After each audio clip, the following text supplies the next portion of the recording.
According to YouTube, I'm live. Hello, MacBiters. I can see you all in the chat. So I'm going to go right back to the top and zoom in. Or I would be attempting to zoom in. Oh, it's in one of those moods. Kim was first. Oh, Johnny, where were you? Hello, Deborah. Deborah's never been on time. Well, you are tonight. CQ, Deb, CQ, and happy birthday. Let's get going.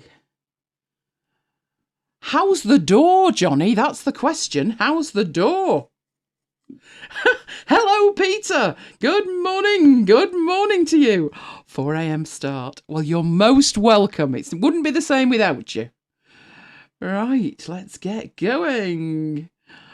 I've done 4 o'clock, but only on the way to bed, not the other way. Hello, Deborah. Hello, Graham. How you doing, Graham? And apparently we're live. Excellent. So Peter's been watching on YouTube and just had to join in. Well, you're very welcome. Neil! Does Neil know? Has anybody told Neil? I've nailed Neil. It's Neil's night. There's the title for the show. It's Neil's night. Hello, Alex. Hello, Paul. Hello, Renee. Oh, excellent.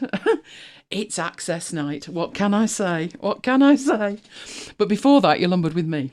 Oh, well. Yes, Mike's going to do access. Are we going to do that advanced queries as a two-hander, Mike? Can you remember that far back? I've got the notes. Somebody's lost the video, but I have got the notes. Is this presentation ready? Probably not, but there you go. Yes, because Mike was making his mind up. He swears blind. He wasn't. Trust me, he was.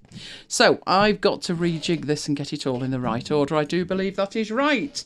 Talk about get the slides done when you're actually broadcasting.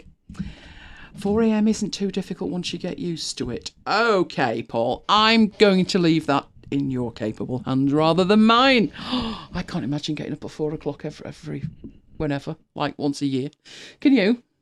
Mike's more of a 5 o'clock person. I've got up at 4. Well, I've done it once, but that was enough. Cake's the answer. Oh, now you're talking. Yeah, because there was an iPhone in the offing. See you later, Paul. That's Paul Conaway. That's Paul in Ohio. I know where you all are. In fact, I set up my clock application, so I've got all your little time zones. Oh, poor Graham's got a poorly eye. Oh, dear. You want to see the Markdown bit? Now, how do you know the Markdown bit's not at the beginning? Actually, Markdown bit's not at the beginning, it's at the end. So that could be a good manoeuvre. You can always ask questions in Slack. Right, okay, let's make sure that you guys can see my screen and see all of the excitement that has befallen us here at MacBites headquarters this week. Lots of it, seriously. And my hometown to share with you. Right, hopefully you should be able to see the opening slide. It's not just Friday, the 1st of May. And it's not just after hour 74. No, it's Deb's birthday. Happy birthday, Deb. Happy birthday to you. Now, you're going to sing now. Happy birthday to you. Happy birthday to you. Happy birthday, dear Deb. Happy birthday to you. Hey! Oh, it's MacBiter's birthday. It's always a good day when it's a MacBiter's birthday. 21, Deb. Won't hear anything else, I'll tell you. Right, so what else have we got today? We need a cake to celebrate, don't we, Mike? The week at MacBites headquarters. Lots been going on. Then I was thrilled. Camtasia 2020. Oh, giddy with excitement. Then we got a freebie. And then we've got Magic Mike's Microsoft Access 101. Haven't we, Mike? Yes. Which is a long piece, hence short list. And then Markdown. Right, but first, make sure that you are receiving in 720p. Oh, Jonathan was singing as well. Excellent. Right, you need to go down to the cog. YouTube is still playing around, and you may not have the red flash, but just make sure you are broadcasting in HD. And if you, no, not you're broadcasting, no, I'm broadcasting, make sure you're receiving in HD. That's what I mean. And if you see anything that you like, give us a like. It makes a huge difference. So what have we been up to this week? Oh, Saturday. Have you any idea, Mike? This was a classic. In fact, I need to just check one thing. So hold that thought. Whee, out I come. That's for a reason. I've got to make sure that no, not that. I've got to make sure that something is working in here, or you won't hear anything. Okay. Right, because what I've got for you is a bit special. It's a bit special. Right, let's put that down there. And hopefully that means that you will also hear it. Because on Saturday, I read this fabulous piece. It was about, obviously it wouldn't be happening but for the COVID thing. But it was about what was happening in Milton Keynes. Now, if you are unaware, Milton Keynes, there. We're Manchester. We're up here. So we're about there. If you're wondering what those little stars are, they're the places I go to all the time. So we're there, and Jonathan's sort of there. Aren't you, Jonathan? Why is that not drawing? Kind of there. Graham's down here somewhere. So sunny Devon. And this is Milton Keynes, which is just northwest of London. So you need to be aware of that because that's where it's coming from. I actually think it's a fabulous technical innovation. And I got a bit of a video of it. There's no sound, I don't think, on this video. There's no VO with it anyway. But Milton Keynes is a new town. It was built in the 60s and it was named after an original village. I always heard it was named after Milton the poet and Keynes the economist, didn't you? John Maynard Keynes. But apparently not. Apparently the village was called that to start with. Oh. Who knew? So just a fortuitous thing. Oh, Deborah's been to Milton Keynes, stayed in a small village on the outskirts.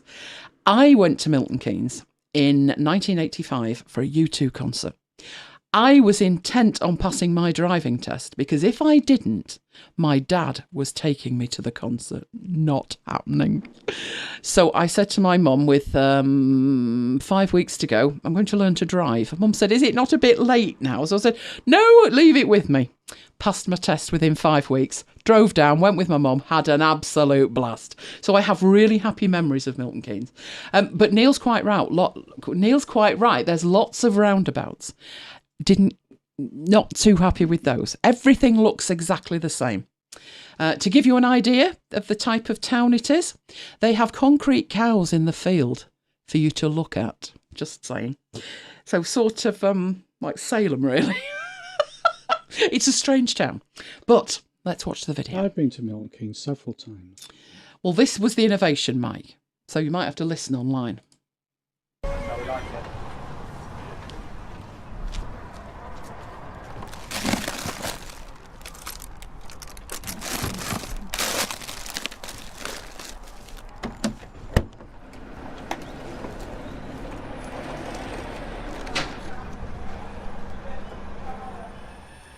Do you think it's enough to make you want to live there, Mike? I haven't seen it yet. He's watching it intently. It's so cool. Oh, I want one, like a pet. Oh, that's cool. Exactly, but I I'm thinking... could have one of those. I'm thinking, how come they don't get mugged? I mean, at the moment we're on lockdown, but I wouldn't put it past somebody, would you? No. To actually make off with the thing. Anyway, I thought that was fabulous. I want one, but only as a pet. Like Amazon drones on the ground. Yeah, but it's kind of cool, isn't it? Yeah, that is kind of cool. I'm liking that. Anyway, we're still on Saturday, if you remember. It was 2-show Saturday. So we had a Marooned, and then we went straight into our music show on Brooklands 196, which is called By Request. Mike had a rather interesting night, didn't you? Do you remember it? No. Possibly not. There was wine involved. Yeah, this was Mike. Getting quite carried away with it. I actually did think of that, Jonathan, that the dog and it could go out for a walk together was what I was thinking. So yes, Mike was having a lovely time. Lola's face says it all. Do you see what I have to put up with? And I have to take that on walks with me. She's so cute. She's so cute. But Sunday, and I found these photographs, and I think these photographs are amazing. It's how my city is responding to COVID-19. So MCR is the short form of Manchester. I love my city. There weren't many people out. There is a whole range of photos from the town centre. So that's Harvey Nicks. These were taken, somebody had to go into work. They actually had to dive into work for 5 minutes. And she said that there was just nobody there. It was so spooky, and she took loads and loads of photos. So that's Harvey Nicks, but this is more Manchester. That's the Shambles. Isn't that quaint? I reckon that's how the Americans think of us, you know. That's quite unusual, but it's one of the oldest buildings in Manchester. Then there's the Corn Exchange. I used to go there, you know, buy bootleg discs. Don't mention that, though. So another old building there. And just behind it, peeking behind it, there's one coming up to. But that's our tram system. That's Exchange Square. The person who posted these said it was amazing that she was deafened by the announcements, because obviously they're made to be very loud over the noise of people, and there was no noise of people. This is the Printworks. That is a cinema complex in the centre of town. Look at Jonathan. That's never that quiet. It is the rebuilt Shambles, Neil. The Shambles has been moved in Manchester many times. They literally just pick the whole thing up and move it. So that's it where it is now. You'll even see on there it says I'm staying home. But that's a cinema complex and lots of places to eat. They also use the Printworks for conferences every now and then. So I've been to Adobe conferences inside there, inside the cinema complex. Opposite there, so the way the Printworks is facing this way, there is the National Football Museum in a very narrow building. I've always thought that's very strange, but that's the National Football Museum. Then we've got Selfridges. I am really not sure what those big windmill things are outside. Never have been. Do you know I've never actually seen that Selfridges, Mike? It's a long time since I've gone into the city centre for shopping. 1996, I think. We were there when the bomb went off, and I had no desire to return. But this is the underpass up the main street, and the main shopping street. You see there on the right, Mike, it says Tui. Isn't that where Virgin Megastore used to be? I think it is, you know. So as you can see, totally deserted in the shopping areas. Absolutely. Oh, apparently the windmills are art. This explains it, Jonathan. Like the Bee of the Bang, that was just a rusting heap as far as I was concerned. But it's good to see my city, not a single soul. Loving that. Now that used to be Lewis's, didn't it, Mike? I thought it was Lewis's. No, Debenhams is on the left. Either where Primark is, I think that was Lewis's. But I've not been in such a long time. Actually, I have no idea. But that's one of the main tram stations there. As you can see here, totally deserted, loving it. These are from absolutely the centre point of Manchester, which I would say is Piccadilly Gardens. So that's just further up from the tram station you've seen. This is the main bus tram terminus in the town centre. Again, I see one person, two people there. But there is a bus. Interesting. That's the Lewis's building as well. You used to walk into Lewis's there, in that archway, where that archway is, but apparently not anymore. I didn't even know it's gone. Exactly, Jonathan. Market Street's never that quiet, even at like 2 a.m. Then there's, this is on the other side, isn't it? This is where Piccadilly Radio used to be. This is the other side of that building. That's where I used to work. Oh, is that where you used to work? Not Piccadilly Radio. No, but nearby. Nearby. Yeah. Then there is, this is a little bit further up, the Town Hall and the library area. Is it Albert Square that side, or is it the other side? Is it Peter Square? That's Albert Square, isn't it? I thought that was Peter Square. Peter Square. That's Peter Square because there's a tram station in it. So this is the Peter Square tram station. As you can see, Piccadilly Tower, such a monstrosity. It was in its heyday, and it remains that way. That building you can see there to the right, that's our central library, which is absolutely beautiful. Been in there many times for research. That bit to the left that you can see, that's one of the main hotels in Manchester. So this again, Peter Square, absolutely gorgeous. That's the Midland Hotel. We went to a conference there a while back, didn't we? And we've been to a couple of Catenian do's there. Further on from there, in the distance, most importantly, so this photo's been taken from the steps of the hotel. From the steps, rather, of the hospital. So this is Nightingale Hospital Northwest, which you've seen a couple of pictures of. But this one, you can see quite a bit more. That in the background on the right was the thing we've talked about before, the Beetham Tower, where they were having barbecues on the balconies. Yeah, should have to have an IQ test, I think, to move in there. Just saying. So obviously closer view, so it's all cordoned off. I didn't realise that, but it's all cordoned off. I'm not at all sure why the ambulance entrance is locked up. But I guess, as you can see from the time, 10:15, I'd have thought it'd be quite busy, but clearly not. So the Midlands, where the Tory bigwigs stay when it's their party conference, it is. It's a beautiful, beautiful hotel. It's absolutely huge. And very nice on the inside. So we've been to more than a few do's there. So, yeah, you can actually see the odd thing, but not the kind of busyness that I would have expected, which I guess is good news. I guess that is very good news. So that's the Bridgewater Hall on the left. So we know we talked about that concert that we've got going. They finally called it off because it was in 10 days, wasn't it? Yeah. Which isn't happening. Isn't it? Which isn't happening. So that's the Bridgewater Hall on the left. It's a big concert venue for the Hallé Orchestra. And if you were on a tram heading in that direction, you'd be heading towards us because we're about 7-8 miles south of there. That's the back end of the hospital. See, again, thank you NHS signs. And I think you've seen that one before. I'm not quite sure what that building is, but maybe Jonathan can tell me because that's a monstrosity as well. That's relatively new, I think, but they're so narrow, aren't they? And what's really strange with them is if you look at the older buildings to the left, that's what most of Manchester looks like. So then they build that thing. Not quite sure what it is, but never mind. Now, where's this one? This is the foot of the Hilton. So that is that building, the Beetham Tower. So this is heading out of Manchester from Deansgate, and that's how you get into that hotel. So I've personally never seen Deansgate that empty either. That's the main road straight into the Manchester town centre. It's never been like that, ever, ever, ever, never. You can see the Manchester Humour, that's us. And the Opera House. I used to go there with my mum. My mum used to love taking me there as a child. I was about 3, 4, 5.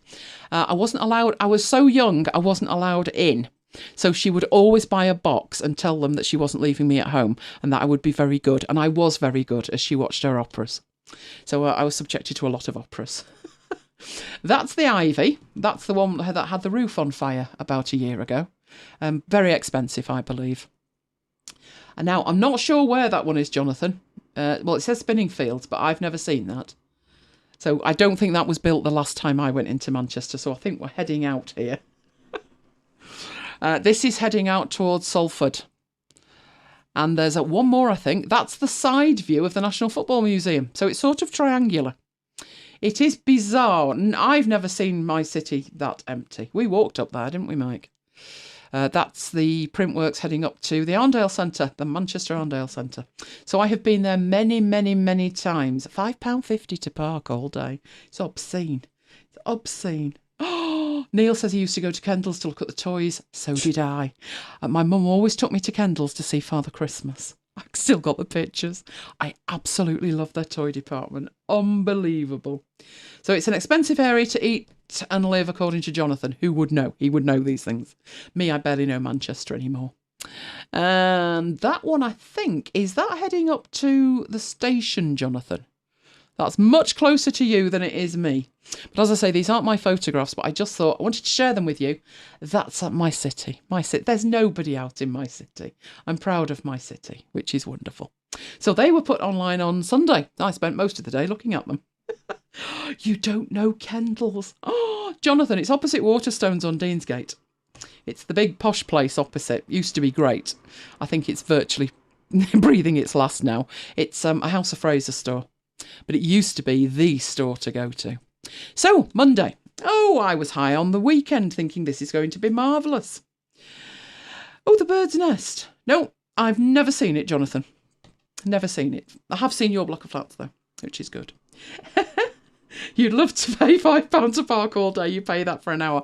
Actually, Kim, when I went to London, which was 1986 for university, I went down there and I thought, well, I'll just park here while I nip in there. It was £14 an hour. And that was in 1986. It's obscene. It's absolutely obscene. Right. So I thought the week would start great. But at 5 o'clock, that's when the trouble started. If you remember, all the way back to Monday, we were having problems with our internet. In 7 years being with Virgin, we have never had unscheduled problems. We've had scheduled maintenance, but we've never had a problem until Monday. So it started at 5. Mike, well, he was, well, we had a delivery of dog food, but that wasn't all, was it? That's the fabulous Nina. Oh, she's amazing. Not only did she manage to find some dog food, which she's now gone back on strictly limited rations, she actually came up and said, she posted to us, food's in the door. She said, you can only have 2 dog food, but you can have as much wine as you can carry. So there's the wine. So a good day for Mike, if nothing else. Virgin didn't get any better. It got a lot worse before it got any better at all. So as it says, the outage started just after 5 o'clock. It was 12 minutes past, I can assure you. And the down detector, which is where I go, had 30,000 reports. Oh, they had. Yes, and there was me. So it was up and down all night, as you'll know if you were listening to Marooned, because it lost me. But I had a backup plan, and I instantly changed, because if you look at that, 7 o'clock, it was actually doing okay, and then it totally went again. So I switched over to my phone and we soldiered on. Listening back to it, the bit that you wouldn't have heard, I think 4 times I'm muttering to myself, for crying out loud. So luckily there were no unsafe Girl Scout words, but I should have called the show For Crying Out Loud. By Tuesday, the news was better. Point 1, Virgin was back. Point 2, I got a little certificate. Oh, there's a service called TubeBuddy that gives you stats about your YouTube channel. And I hit 14,000 subscribers. If you're not subscribed, hit the subscribe button and then that number will go up. Unfortunately, you actually used to be able to see that subscriber by subscriber. But YouTube have changed it and you only now get told when you've got another 1,000. So it could be some time, couldn't it, before I see the 15. But if you're not subscribed and you subscribe, you would help me along with that. But I got my little certificate, so I was happy enough. Which took us to Wednesday. Oh, Wednesday was exciting. If you were on Slack, you will have shared it with us. That's the Asda van. Kim was very impressed. Kim said her groceries turn up in the back of somebody's car. That's how Morrison's do it. But Asda, oh, special little shocks. What do I get speed-wise on my mobile? It was... Oh, I did some tests. Let me think. It was about 600 and... Let me have a look. I'll have a look for you and I'll tell you, because I did a speed test. Because I was concerned as well. Let's have a look. It's having a think about it. Go on. Go and find it. 711 down and 53 up. So I was quite happy and I could do things on that. If I'm on 4G, I think my 4G was about 50 and 20, I think. So 50 down, 20 up. But it was more than enough to do the show. And I was pretty much on data all night. One thing I haven't actually checked, because then O2 went down. Not in terms of I'm with O2 for data. It didn't go down in terms of losing the signal. But what went down was the... how much data you'd used. So that show and that night was 3 gig. So luckily I've got 100 and it resets on the 12th. So he turned up. He actually had a little cart, didn't he, Mike, to bring it in? He had like a little stacker truck thing. I saw him with it. Yeah. Mike was thrilled. Oh, you can't separate a man from his kitchen towels. I'd love to say Lola supervised the delivery, but she didn't. I got overexcited, something I haven't had for years. In the tiniest pot imaginable, I mean, there's only 80 calories in it. It was basically a spoonful, but it was very nice. Then, dog treats. Dog treats for the lovely Lola. Lots and lots of them. At that point, Madam woke up. Lola spotted them, despite the initial distraction of a bag full of Angel Delight. That's the one at the bottom. But once she was past the Angel Delight, she was laser focused on the treats. And the pink boxes, they were tissues. Have you seen the size of those tissues, Mike? Yes. They're like half-size pygmy packs. And probably 3 times the price. And pink. And pink, yes. Can't have everything, can you?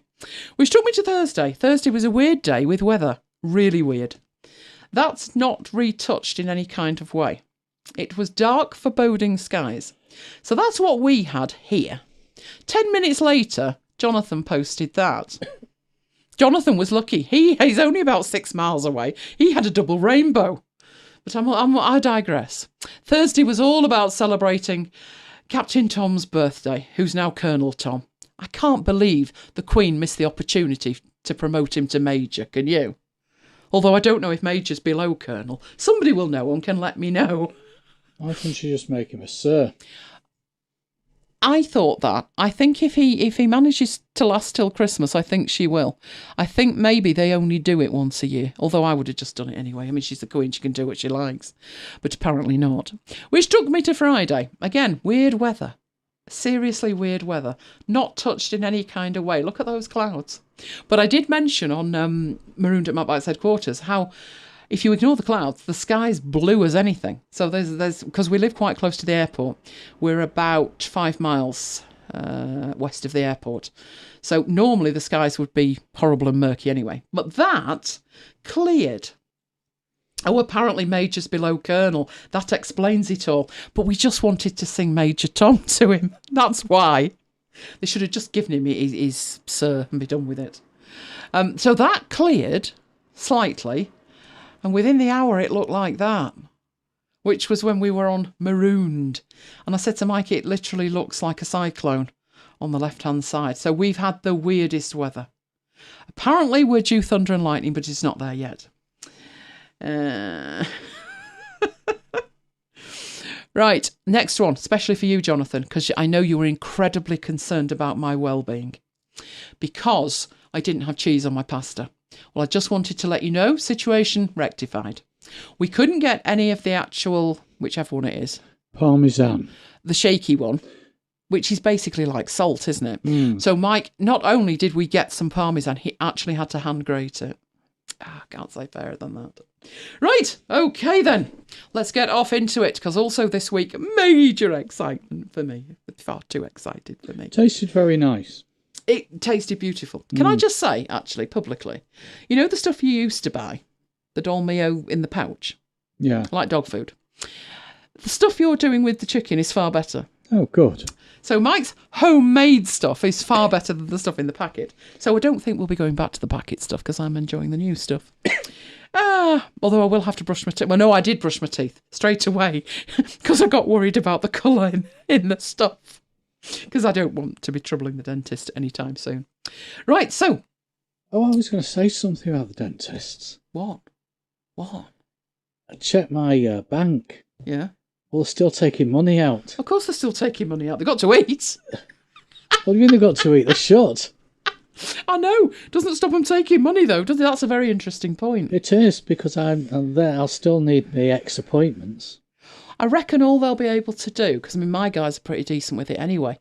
I go in and I have to pay £10 extra for something called Flow, which is basically... Who's she? No, not she. It's got W on it. It's a what? As in Power Apps. Is it? Right. Yeah, that's what Microsoft Flow used to be called. Right. Well, Flow is an abrasive powder that they use in a high-speed thing that they spit at you. Well, not literally spit, obviously. Around your implants. And you have to pay £10 extra. But what they tend to do is just kind of forget that most of the time. So I can't really argue. But I think eventually it's going to come to it, isn't it? I mean, I wouldn't be going for another 6 weeks. But you've already missed an appointment, so we'll have to work all that out. Right. It gives me more time to floss, doesn't it? What he means is he's not. Yeah. Naughty Don't tell me. Kim. It's too late. Kim's heard. Tell him off, Kim. Kim. Shh. Right, you know I use Camtasia, or you should know I use Camtasia. Major excitement for me. New version released. 29th of April. I looked back. Last year's version release? 30th of April 2019. 29th of April 2020. I've already marked the calendar for the 28th of April 2021. Now, a lot of people think of Camtasia as just, I don't record my screen. I don't need it because it does have a built-in screen recorder. But we all have the need to edit videos these days, really, seriously, even if it's only off your phone. Now, Camtasia and ScreenFlow in particular have great editors that can handle any video up to 4K. Now, that's without the need for the constant re-rendering that you get when you try and edit video. Yes, I'm looking at you, Final Cut Pro. I used to use Final Cut Pro for my videos. 2006, 2007, 2008. And it took so long. Every time you moved the playhead, the whole thing had to re-render. It was a nightmare. Now, obviously on a Mac, ScreenFlow is the de facto standard. And I too used it for many, many years. There is nothing wrong with it at all. So if you are using ScreenFlow and you have no desire to change, fine, it's a great, great app. I have both. I upgrade both, but I obviously need to have a primary one that I would turn to and use. And for me, that is Camtasia. But there are many, many others. As I say, I have ScreenFlow. It has features that even the new version of Camtasia does not have. It's whether those features outweigh the other features of you. There's also ScreenFlick. That's only $29. I find that the most capable, well, it's certainly the most cost-effective alternative, and it is very capable. So if I need to record 3 screens, I'd be using ScreenFlick as well. Another one, which is $49.99, is Screenium. Again, a great alternative if you're looking for something that doesn't cost as much. As is Snagit. Snagit does video. It doesn't have much in the way of an editor, but if you just want to record your screen, maybe to send it to a company for support on an application that's crashing or something, and you want to record it so they can see it, Snagit would more than do. Another one is Capto. Now, it's on setup, so I don't need to say any more. Deborah's saying she's got both, and what she misses is the audio scrubbing in Camtasia. Is it there now? I'll have a look for you and let you know. There's lots of nuance changes rather than like a major boom. But they certainly have done some audio things, so we'll check that out. Jonathan's saying, shouldn't judge a book by its cover, but does anybody judge an app by its icon? Jonathan, yes. It gives you an impression as to how important the little things are to the developer. Oh, there you go, Mike. There's the question. Can you tell him? No. Not yet. But watch this space. I'll get round to it. Right, so Capto's another one. And obviously with that being in setup, it does stills and it does video. So it's very capable. If you've got setup, it's definitely worth a go. There's also the odd ones that you don't think of. So something like I Show You Instant, that's only $24. I used to use I Show You many, many moons ago, before ScreenFlow was even released. Problem I had was with the support. And of course, there's a free alternative as well, which is QuickTime. QuickTime can record your screen for you. But I switched to Camtasia. It wasn't a religious thing. I had tried it many times. I'd only ever edited one video with it. And that was when Mike challenged me on MacBites, and I did do an edit, and it drove me mad. Literally, it drove me mad. I could not do it. You need to get your head around it. Now, obviously, one benefit of it is it's cross-platform. Now, normally when I do a demo, and I'm showing you the new features, I leave the costing until the end. But then all that happens in the chat is you all go crazy trying to work out how much it is. So we'll get the pricing out the way first, okay? If you buy direct from TechSmith, The version for new users is £241.43. Don't start screaming yet, because there's a lot of nuances here. That's because the version that you buy direct is cross-platform. And traditionally on Windows, this has been around that price. In fact, the first time we saw it demonstrated in about 2004, it was £699. So actually, it's come down. That's because software's come down all around. So it's come down. It's £241.43. If you already have a version of Camtasia, then the upgrade is £96.48. Now, if you're a ScreenFlow user, you would be looking at that and thinking, just a minute, ScreenFlow's not that much more than that at full price. I agree with you, but that's the price of the upgrade. But bear in mind what you've got here. It's cross-platform. You get the macOS version and the Windows version, and you get 2 activations. Why the 43p? I assume it's $249.99 in dollars. But when you go, it knows where you are and it shows you the price in pounds. There's a quick Excel question for you, Mike. How many years of setup is that? 241.43. 2, isn't it? No, it's more than 2. 2.5. 2 point something. I'll leave Mike to sort that out. Right. So bear in mind what we're talking about here. This is the direct purchase. Now, obviously, you know I had an existing version, so I don't have to pay £241.43, which is good news. Did I have to pay £96.48? Because I had it straight away. No, I didn't. And here's why. I had already signed up for the Camtasia Maintenance Agreement Programme, which is £48.24 per year. Now, that in itself is interesting because it's going to depend whether that's any value to you or not when you subscribe to it. And obviously the time to subscribe to it is when you subscribe and you take out the maintenance. And that was what I did, but I did leave it a little bit. Now, one of the benefits of having the maintenance is you don't pay the upgrade fee. If you have an active maintenance agreement, you get it completely free. That means once you've got your initial purchase underway, so you've spent your £241.43, if you spend another £48.24, you'll never have to pay for another version. You just pay that every year for maintenance. Now, if that sounds a little bit like subscription, I guess it is. I guess you could skip a year, but then if you don't continue the maintenance, then you are going to have to pay an upgrade fee and then take the maintenance out. Whether that is a cheaper way for you would depend on how often you upgrade your operating system. So I just thought, do you know what? I've had the version that I've paid for. I've paid for an upgrade. Now I get offered this maintenance. If I take the maintenance out, in essence, I'm paying less than £1 a week for an app that I use about 20 times a day. So that was why I went for the maintenance. One thing to think about with the maintenance is you also get Camtasia certification training included completely free. So the maintenance price you pay includes basically as much training as you can eat. So this is the training portal. So you can see 25 videos, If I go down there, these are all the courses that there are in there. So they've segmented them into Camtasia 2020, 2019, Snagit, all of the assets and video review processes. There's some Q&As, and then you get into your certification thing, where you can, once you're certified, join the Slack channel and get extra tips and tricks.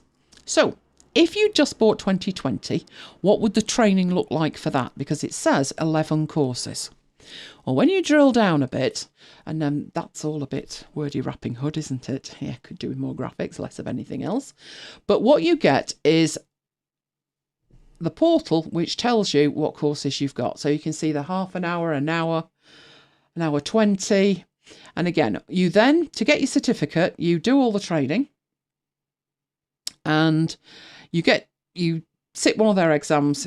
Once you get the pass rate, you get your certificate. It's also, I think it's backed by somebody, I can't remember who, a certification company, where you can click a button and you can add it to your profile on LinkedIn.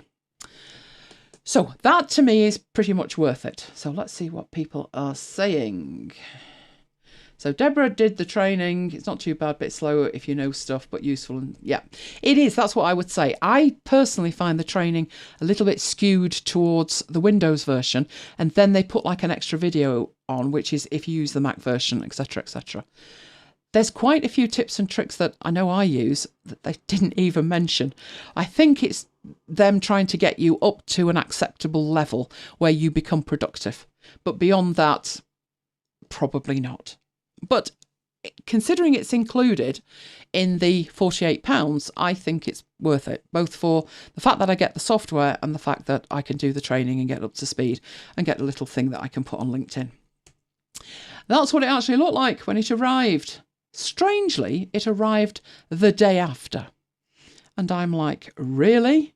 Because I'd already seen that it was released the day before, etc. But came the day after, and as it says there, the new Camtasia is yours for free because you've got the maintenance. They do regenerate the installation key for you, though. So you do need to actually click some buttons and go get the new installation key. But it was completely free of charge. So I was quite happy with that. As it says there, you've got the Camtasia maintenance agreement and therefore it is free. Right, that's all to do with if you buy it direct from them. But what if you don't want to? If you are a Mac user, and only a Mac user, I even booted up my VM for you to check whether there's a Windows-only version, but there's not. So if you are a Mac user, and only if you are a Mac user, new users can get it for $99.99, which is a huge difference on the 240-something 43p. So if you are only on a Mac, that's a much better deal. But you can see what the problem is. The upgrade price, that's also $99.99. So when the next version comes out, which, hey, just put it on your calendar, 28th of April 2021, you would have to pay the same again. So in the long term, that's not going to be as cost effective.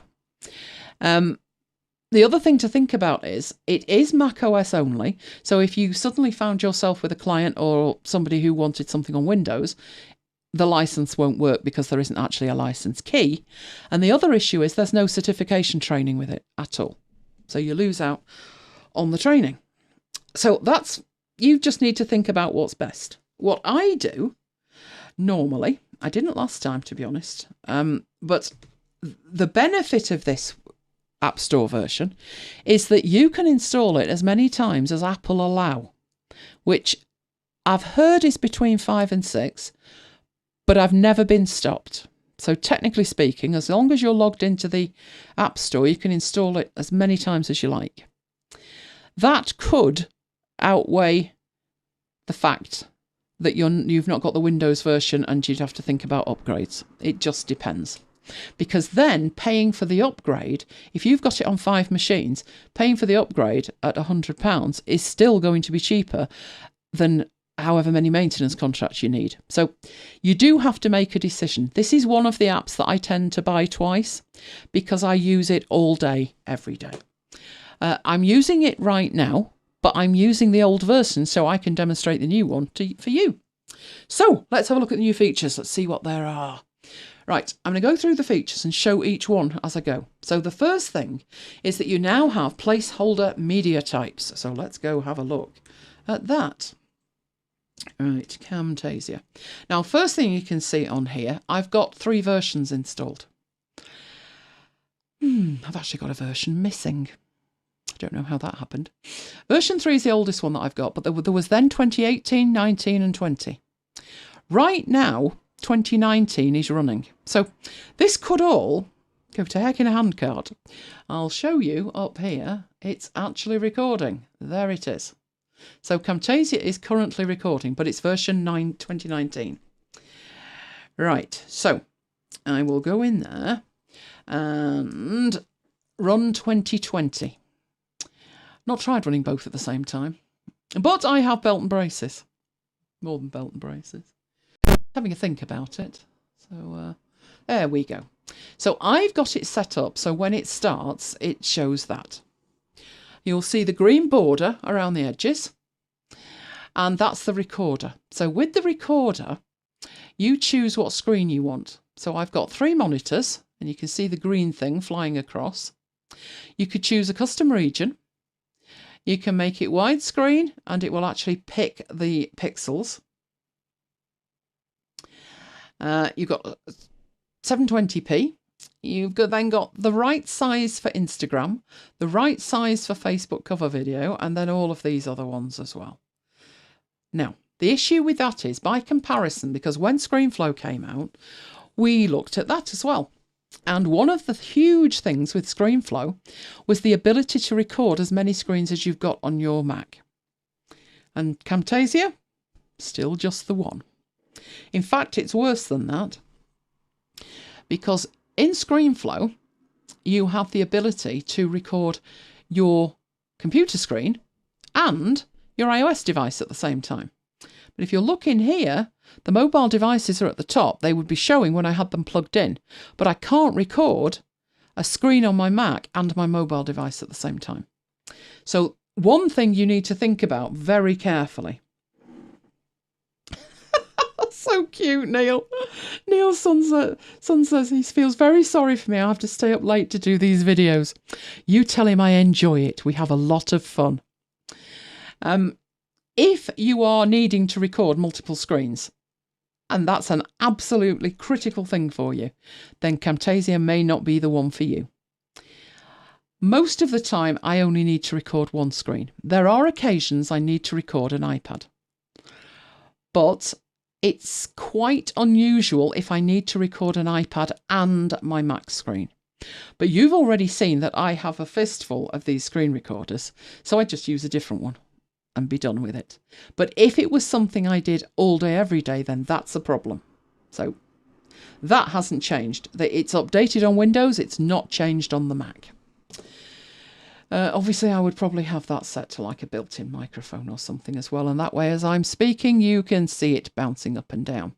And this is your system audio, but that's if you want to start a recording.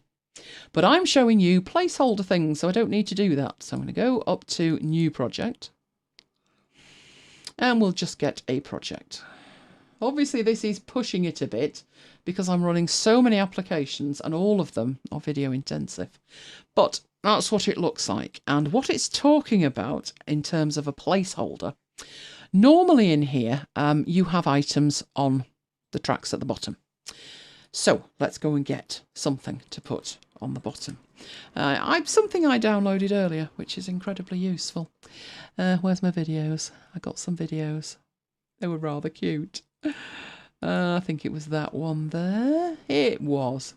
Right, so you drag and drop content in. Look at that. How adorable. Right, let's get that so we can see it. So let's say I'm putting this together. As soon as I add the video, it gets added to the media bin here, which is normally set to look like that. So there's my media in the media bin.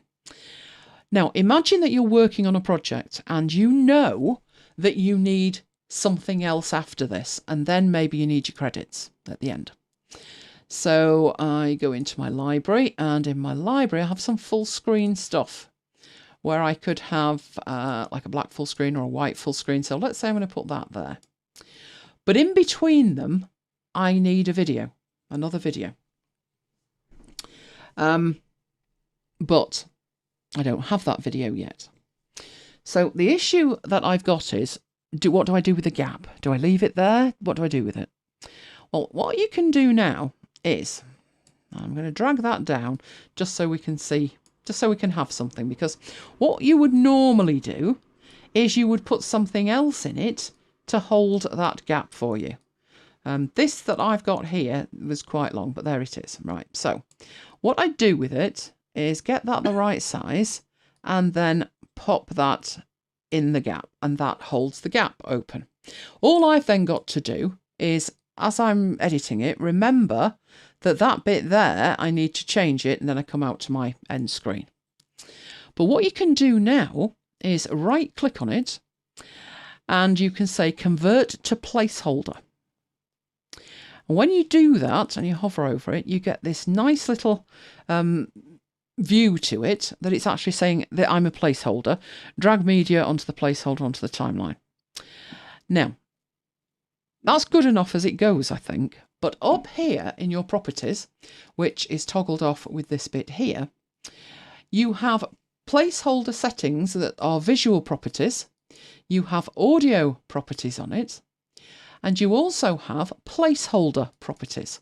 So that placeholder has properties of its own. It has a title and it has some notes.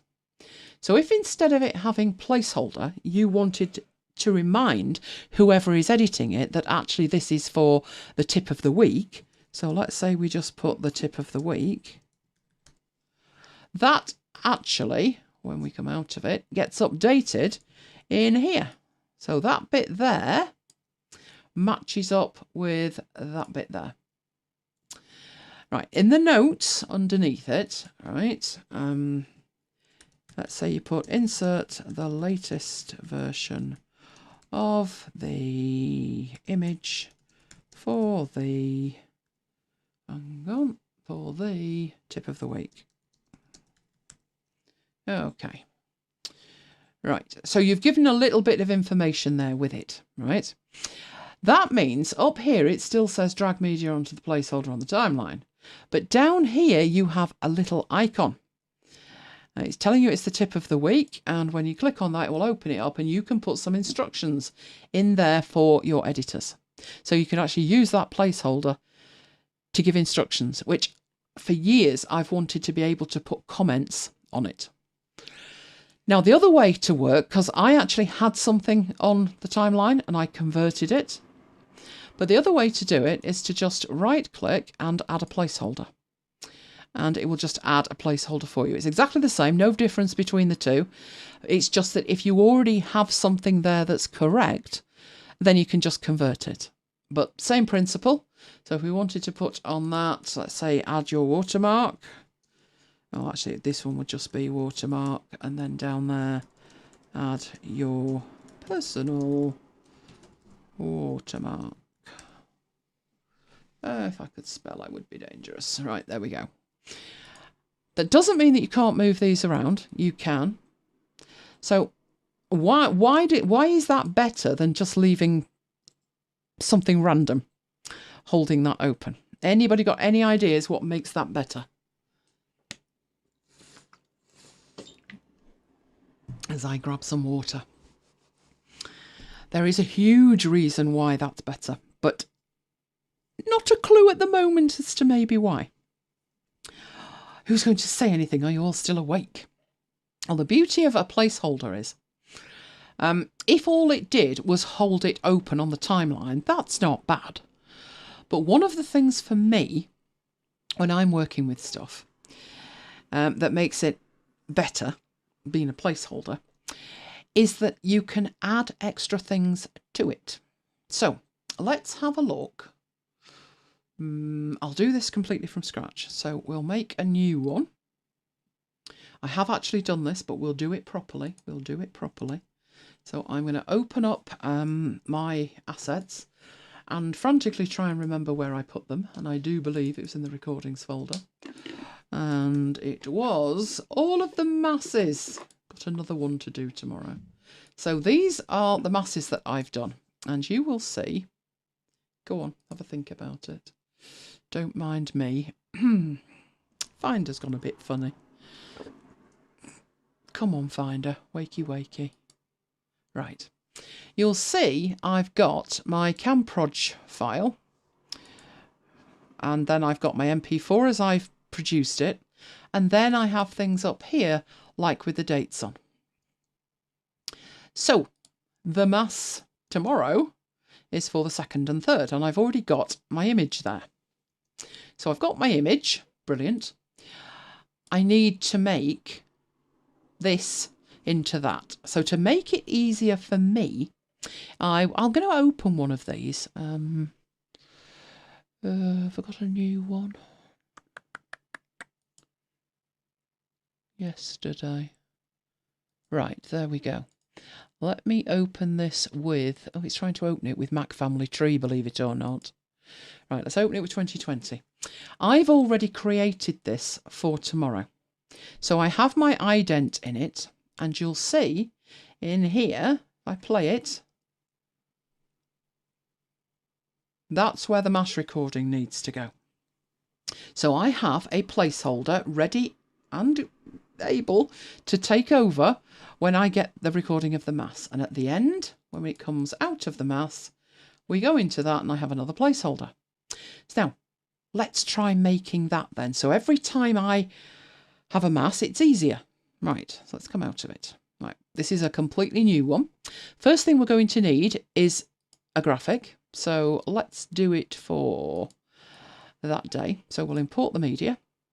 Right. Normally you'd have to start from scratch. So I'd be dragging this down to the timeline. And then I need a transition on the end of it. And it's a fade out that I need. I also need this at the other end of the video. So I'll leave that where it is. I'll drag another copy out. Right. So we need a placeholder in between. That's the beauty of it now. This used to be a nightmare for me because I never knew how long the mass was going to be. And I couldn't have this on the timeline already because it would just be in the wrong place. But now I can come here and add a placeholder. There's my placeholder. Just scoot that so it matches the gap and pull it down into it. And now on here and here, I want to put a transition between the two. So I go to the transitions and I go for a fade transition between the two. Pop that on there. And that should mean that I get a fade from one into the other and out at the other end. Okay, so far. That's okay for this week. But what about next week? Well, if this was a placeholder, so let's convert that to a placeholder. And let's convert that to a placeholder. You should now be screaming at me what the difference is and why it's a huge benefit. And you're not. You're there sipping wine, aren't you? I can see you.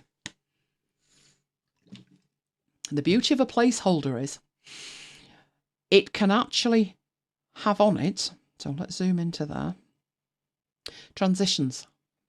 So that is now a placeholder, and I'm going to put on it titles. So that's going to be the titles. And that one is going to be the credits. It's a template. Oh, hold that thought, Jonathan. Hold that thought. Yeah, basically at this stage, you're making kind of a manual template. I'm going to open up this file and drag my stuff into it. But at the moment, it's a file. But yes, you're turning it into basically a template. Okay, so we have our titles at the beginning. And if it was for the 3rd, we'd be dragging that in there like that. Do a replace. And now the transition at the end, it transitions from that to the placeholder. And you would drag and drop that and put it in the other end as well. Right, that's one thing that we would do. But the beauty of it is, if you leave it like that, the following week, when you toddle in, and it's the 9th and 10th, all you need to do then is drag that down into there, do a replace, and now it's got the right one for the week after. So that's what a placeholder item is. Now I'm going to build this up as we go. Right, so let's get back into that because the next, whoa, that shouldn't have happened. Carry on. Excellent. Right, so the next thing is presets. Now it's always had presets, but they've extended it. And the reason that I'm doing this demo in this way is as I build up the demo, we'll get to a crescendo at the end. Oh, we will. It'll be fabulous. Right. So the next thing is presets. And a preset, usually something like text. So let's say here, we want to, no, we've only got the front, haven't we? Let's put it in here. Let's say we wanted to put some text in it. So we go into the annotations and we find some text. And it's like, that's not bad. Yep, I could use that. But the problem with them is that's the wrong font. So I need this font, which happens to be Trajan Pro. And there isn't a preset for Trajan Pro.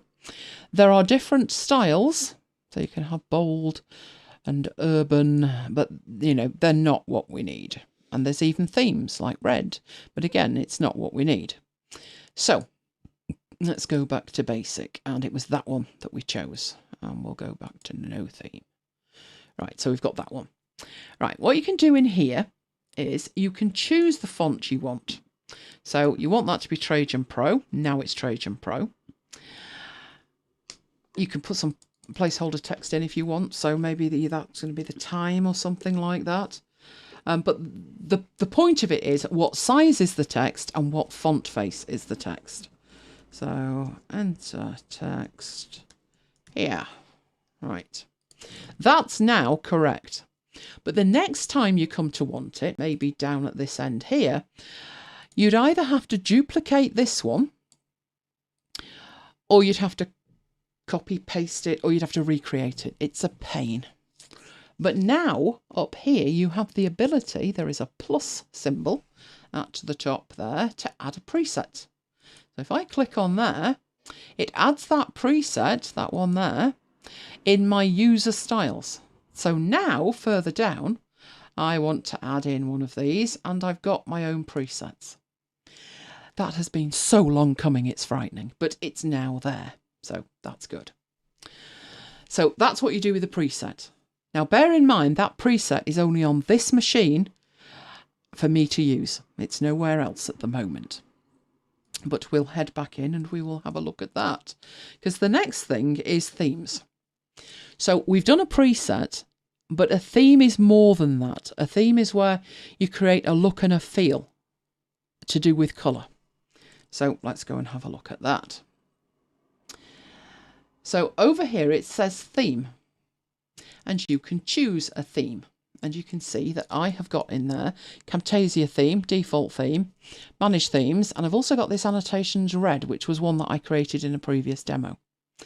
So if we go in and look at the themes, manage the themes, this is where they come from. A theme is a set of colours, a set of fonts, and a logo. So if you've got multiple clients, you could create a theme for each client. So if we go, we'll go there and we'll create a new one. So we'll do a MacBites one. Right, so if it was a MacBites one, foreground colour, it might be white, but that definitely wouldn't be blue. It would probably be orangey, and I don't like that one. That's hideous. So we might decide to make that like maybe a bit darker than that, maybe towards something like that. So you get your preview over here. You can see your accent colour, which is one accent colour, which is this pink one, which we definitely don't want. Let's make that purple. And you can add a second accent colour if you want. And you can have an annotation background colour, which it's showing up here. So if you wanted that one to be different, you choose then, this is like a little, it's nested a bit. Instead of choosing a colour, you tell it that the annotation background colour is either background 1, 2, or accent 1 or 2. So if I wanted that to be a purple, then I choose that there. The next thing I then do is go through the fonts, and you can have a couple of fonts. So one set to Montserrat. That actually doesn't look bad. I don't dislike that. But let's say you want the second one to be Trajan Pro. And of course you can take these away with the crosses, and then you can upload your MacBites logo. You've now created a theme. So if we save that and come into here and you go to select your theme, MacBites is then an option as a theme. And all of this changes, so it matches the font, and you can now carry on with it. So if we made an annotation, like I've got an annotation in here. Where are they? Let's choose one of these. That's hideous, isn't it? We'll just stick that in there. And then in here you can choose a theme for it. So make it the MacBites one, and it's the MacBites purple. So a theme can be a huge time saver. So think about what Jonathan said about it being a template. Well, you've now got a file with a placeholder in it. You've created your own themes. You've created your own presets. This is actually looking good, isn't it? If only we could wrap them up in something magic at the end. Let's hold that thought. Right, next thing to think about. This is completely new. It's called magnetic tracks. How useful it would be to you would depend on the type of video that you're actually editing. But let's go in and have a look. Down on here, I'm going to get rid of these. They're hideous to start with. This is a very simple thing I'm trying to do for a mass, and there's only ever going to be 3 pieces in here for it. There's going to be the titles at the beginning, the credits at the end, and then there's the mass. But the tricky part, obviously, is I don't know how long the mass is going to be. So I might need to leave a bit of a gap and then stretch that out. It's very easy to end up, you see it's snapping? But it's snapping and jumping. You could well end up with an inadvertent gap, which would then look like that, which isn't what you want. On the track there, as I hover over it, it lights up. It goes from black. Now, this is misbehaving at the moment, but there, you can see it light up. Media on the track will be magnetised. Sounds good. You watch the gap at this end. I'll make it much bigger so you can see it, as I magnetise the track. And everything snaps together. So let's see that again.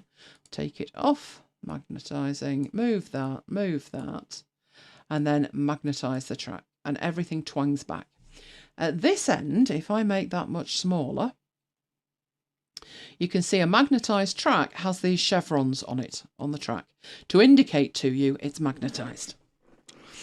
Right, that one may be useful. May not be useful. What you're going to have to think about with it is you wouldn't then be able to move that to make a gap. If you wanted, or needed to do something like that, let's go into the full screen things and choose white. You drag that down there. Yeah. Hello, Paul. Right, let's move that. I'm only making this smaller so we can actually see it slot into place. But if I wanted that to go in between there, I hover over and you can see it will actually, I mean, that on its own is just so amazing. Because if I wanted to do that before, that snapped into place, that will fade into that. As I move over there, fades out. There's no actual fade on it, but I could put one on it. But the only other way to do that, if that wasn't magnetised, can we hover? Yeah, it will actually do it. I didn't think that did. It didn't used to do that, it does now. But it's handy to just make sure you don't have to go back and check. Okay, so that's magnetising the tracks. So much on this. Right, detaching the timeline. This was one of the big additions to ScreenFlow. And the idea is a lot of people have extra monitors. And one of the problems, as you are in here, is if you get multiple tracks, it becomes difficult to see them. Something's going to have to shrink so you can see the tracks. But now we have a pop-out button. It's that button there. As you hit the pop-out, the tracks is separated and you can take that any size you like and move it onto another monitor. So I would do that. It's now on my left-hand monitor. I have shortcut keys, but that's what that's for. And then there is a pop-in button and you can pop it back in and use that there to drag it down to where you need it to be. I must admit, when they added that to ScreenFlow, I thought I couldn't care less. But then with multiple screens, if I was doing something that was complicated, I would use it. Right, next huge update is to the media bin. You wouldn't think there was much they could do with the media bin, but you'd be wrong, because there is. The media bin is this at the very top, and it has in it all of the items that you have added to the timeline. The old media bin actually had no features at all. It was a nightmare. But this one is useful. What they've added is the fact that you can sort by media type, name, date, dimensions, or duration. In ScreenFlow, by default, originally it was by name and you couldn't do anything with it. And I remember trying to name things in a sequence just so I could find them. It was horrible. But this one, you can choose from one of the 5 to have it sorted by. You can also choose whether the sort is ascending or descending with those buttons. But they didn't leave it there. Down at the bottom, if you click on that, you get a pop-up. And in there, you can choose whether you see these huge, so you can actually read them, whether you have them standard, that's the default, whether you have them much smaller, and obviously on a bigger monitor that makes more sense, ultra small, totally useless, can't tell the difference between them, or a list view. And the list view is actually quite handy because it includes an icon to represent the type of the media. It includes the name of the media and a duration if it's video content. I think I might be in that view quite a bit, but I'll put it back to the default so you feel at home. That's what the default is. But those are all additions to the media bin, which are very welcome. Another one is if you just double click on the background of the media bin, it will open you up and you can import from it as well. So the plus button imports, but so does a double click. Okay. Templates. Jonathan, templates. Oh, huge time saver. Now, when we've looked at templates before in anything video, they're horrible. They are a fudgy workaround and they're not a real template. You know, they do their best, bless them, but they're not a real template. But I think these really are. So in here, let's get this all back to sorted. All right, so I'm going to put that there, and that's going to be my credits. This one here, bear in mind, if it's a template, I'm not going to want anything in it. So I'm going to turn this mass template, massive air quotes, because it's not a template yet, but it will be, into a template. So I need to convert this to a placeholder, and I need that to be the credits. So let's just put credits, that's fine. This one here still says placeholder, but actually that's going to be the mass. And then at the end, I've got the credits. I probably wouldn't actually want that long. I think I had it, start duration. It was no more than 2 seconds, I think, but we'll leave it at 3. So we'll move that back. Let's just magnetize the track and sort it. So even that magnetized track, you saw me just use it and then turn it off again. So if I just want to change the duration of things and then have them bump up together, just toggle it on, toggle it off. And this one over here, we'll make that 3 seconds as well. Right, so far so good. Got the blank credits, got the blank mass, got the blank, no, hang on, these are titles, not credits. Crying out loud. Nobody said a word. Right, titles. Okay, so you basically take this as far as you possibly can. If you wanted a watermark on it, put that on it. If you have jingles, if you have speed things, because remember, these placeholders can be treated in exactly the same way as a piece of content. So if I wanted to put some animation on it, and I wanted a custom one, I could drag that down there, and the placeholder will hold on to that, and then when I put the new media in it, that animation will still be there. Obviously, we don't want to animate the mass, but if we did, you could do it. A placeholder holds the extra settings that the only other way to do would be manually each time you've done it. So, nearly there for a template. What should I do now before I save this as a template? Let's wake you all up. In fact, I'll ask Mike, what should I do before I make this a template? That's frightened him to death. I'll give you a clue. Go back up there. No. Nothing from him. He's totally silent. No idea. You admit you know, you don't know. Right, do you think Jonathan's still awake? Come on. What should you do when you're making a template of something? Particularly something like this, that you'll probably sit down and you'll probably start playing with it, and then before you know it, be like, oh, actually, that would be a good template. That would work for me. Make a backup. That's not a stupid suggestion, actually, is it? No. What would happen if I saved that as a template? Let's get you all thinking. Come on. What would happen if I saved that as a template? What would happen to this file? Would it get overwritten? Would you lose it? File name. Well, you're going to save that actually as a template. So, yes, you would have to think about it. What I'm thinking here is if I'd made this template, I mean, I started this from scratch. It says Untitled 2. There's no name on it, not a problem. And I want to save it as a template right now. I may want to save this as a normal file first to make sure I've got a backup. There's something you need to think about way before then, though. And it's to do with the file size. Any ideas yet? What's in that file that has absolutely no need to be there? Because this is the same process that you would go through no matter what application you were making. Videos in the bin. Those videos in the bin. He's finally woken up. The videos in the bin. I was awake before. Yes.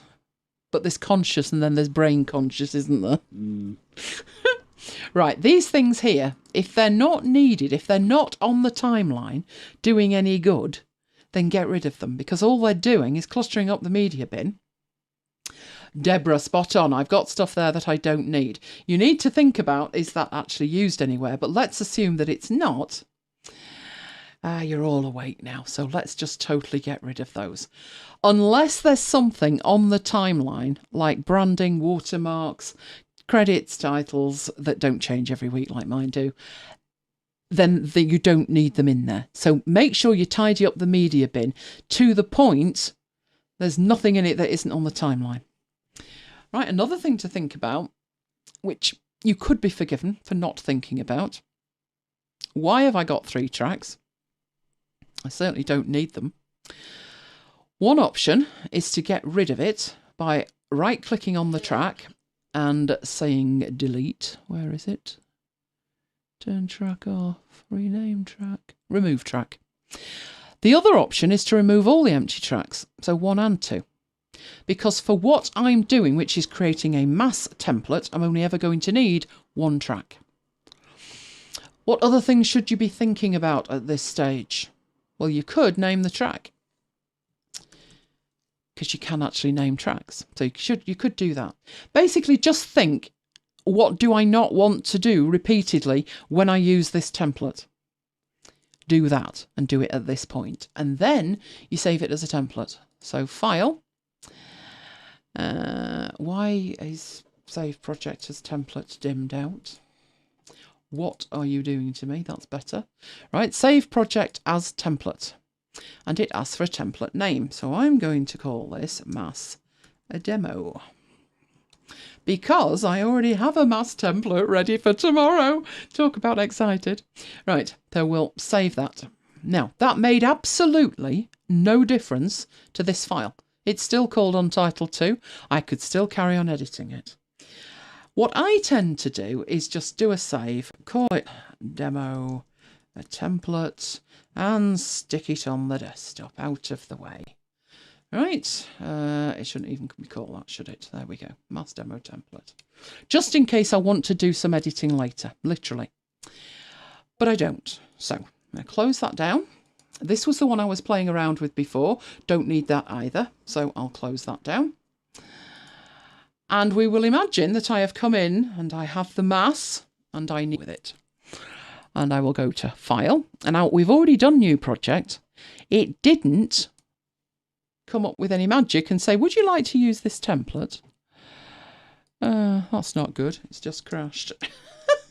I'll forgive it because I've got 19 running, doing a recording.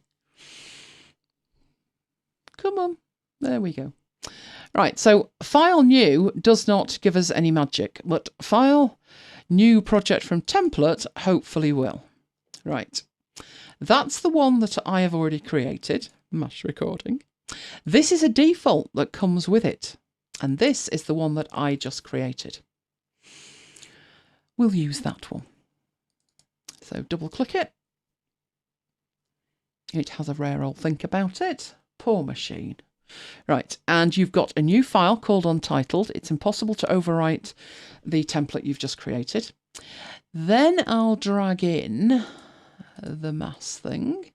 So that will go in the bin. And then, of course, I need the mass from the priest, which I haven't actually got. Luckily, I have something else. Dare I say it, far better. Got a video of a Samoid. Who doesn't want a video of a Samoid rather than mass? Oh, pretty Samoid. So there you can see the video that you've got, and you can see the images you've got. Right, so this is the title and the credits, weirdly. It wouldn't be usually, but I will drag it down and put it in the title. So you get that option to replace. I'll drag that down there. Not in between, actually over the top. Come on. You're making it difficult for me. Don't do that. Right, replace. So at the beginning, I've got the credits. At the end, I've got the titles. And now I've got mass there. So I'm going to drag down the video and hover over it with that. Now you see how long it is. It's actually really short. It's much shorter than the mass. So I'm going to hover over it. And I've got ripple replace or replace with clip speed. Now ripple replace should take the video I'm adding of the Samoid and make sure that the timeline fixes itself. Replace with clip speed will adjust the clip speed to fill the current length of the placeholder. So we don't really want that. We want to ripple replace. And it will take away the excess. And now, that is actually amazing. I've seen the templates that are in ScreenFlow and you can possibly make them work, but I just had a nightmare with them. It didn't actually seem to do what I wanted to do with it, which was most unfortunate. Now, a couple of other things. You wouldn't really see it on the transition that I've got here, but this is just something that they've added with the transitions. If I click on the transition, there, so I've clicked on it, you can see that transition. Now, that's just a fade transition. There's not really much to see there. So I'm going to take that transition off it. I'm going to go to the transitions and choose something alarming. Let's say this cube rotate. I don't recommend that you do this, but let's have a look. The cube comes in from the right to the left. There is a new feature, reverse. So let's look at it this time. It comes in from the left to the right. So that is a new option, that reverse checkbox, and it applies to all of the transitions. So every one of these transitions can now flip the other way. So for things like the flips and insets and page rolls, basically you can have them going the other way. Same with the radial wipes and all of the others. Not a huge thing, but it is if that's what you want to do with it, and you can't do it with it, isn't it? Another thing we've actually already seen, but you probably didn't notice, which was when I went to annotations and I clicked on the text and we dragged that in. If I start typing in here, this drives me insane.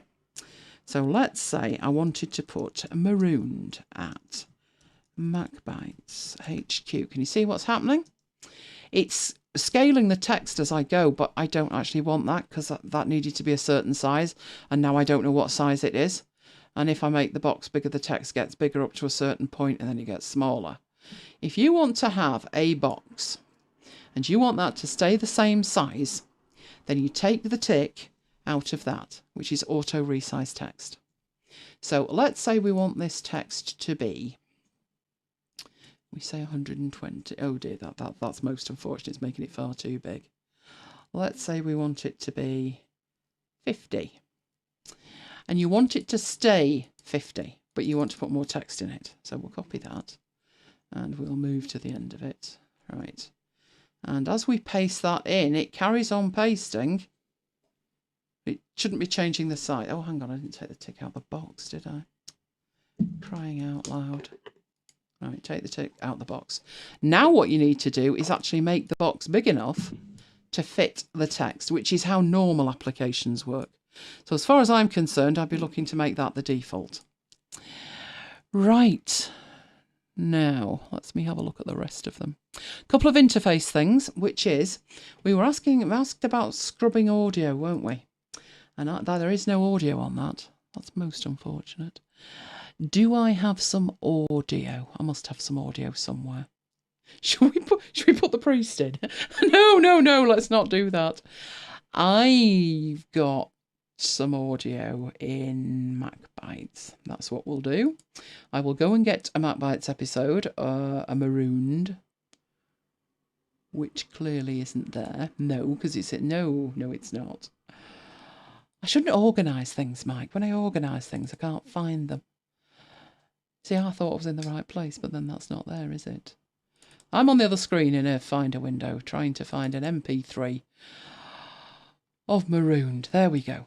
There's today's Marooned. Let's get it stuck on the timeline. There's the music at the beginning. There's the crunch. All right, let's stick that in so you see how much longer that is. Today's show was 1 hour and 3 seconds. Right, so audio scrubbing. Let's have a listen. Let's turn it up and have a listen. No, I hear no scrubbing. So no, there is no audio scrubbing. What they have done as I start playing it, so let's go back to the beginning. Why am I not hearing it, Mike? Right, let me stop playing that. Right, you have this over here, which is showing you the audio meters. The only problem with the audio meters is it doesn't have a mute option. I must admit with the scrubbing, I'm not that bothered about it. But it would be good if it was there. Because the reason they've probably not put the mute on is that there is no audio scrub. So maybe they need to add the audio scrub and the mute. But no, I've tested it and no. So audio scrub and mute. I shall put that on a post-it note and get onto them. Okay, so that was the UV meter. Right, couple of other things that Mike absolutely loved. In here, we've got tracks. We've got mass on this. We've got track 2. That could be your watermark. So watermark. Name those. And then that one could be your audio track. So you can name the tracks. But what you couldn't do was reorder them. It was a nightmare. If you wanted everything on the mass track to be on the top track, you had to actually move it. What you couldn't do was just grab that, so in here, grab the mass track and move it. When I showed Mike that, because he was most uninterested, until I showed him that, and then he went and downloaded it. I know the way to your heart, don't I? Mm. Right, okay. So you can do that. Another thing you can do in here is solo the tracks. So you can lock tracks as well as make them magnetic, and you can solo tracks. But the biggest thing by far, so we need to see this one. Right, let's get rid of that with the audio in it, and we've got this video here. Right, that one there. Who knows what a mat is? M-A-T-T-E. What the cat sat on. Oh, the cat sat on the mat, did it, Mike? But is that spelt with 2 T's and an E? No. I No. don't know, because you never write it, you just say it. No. No, it's just a mat.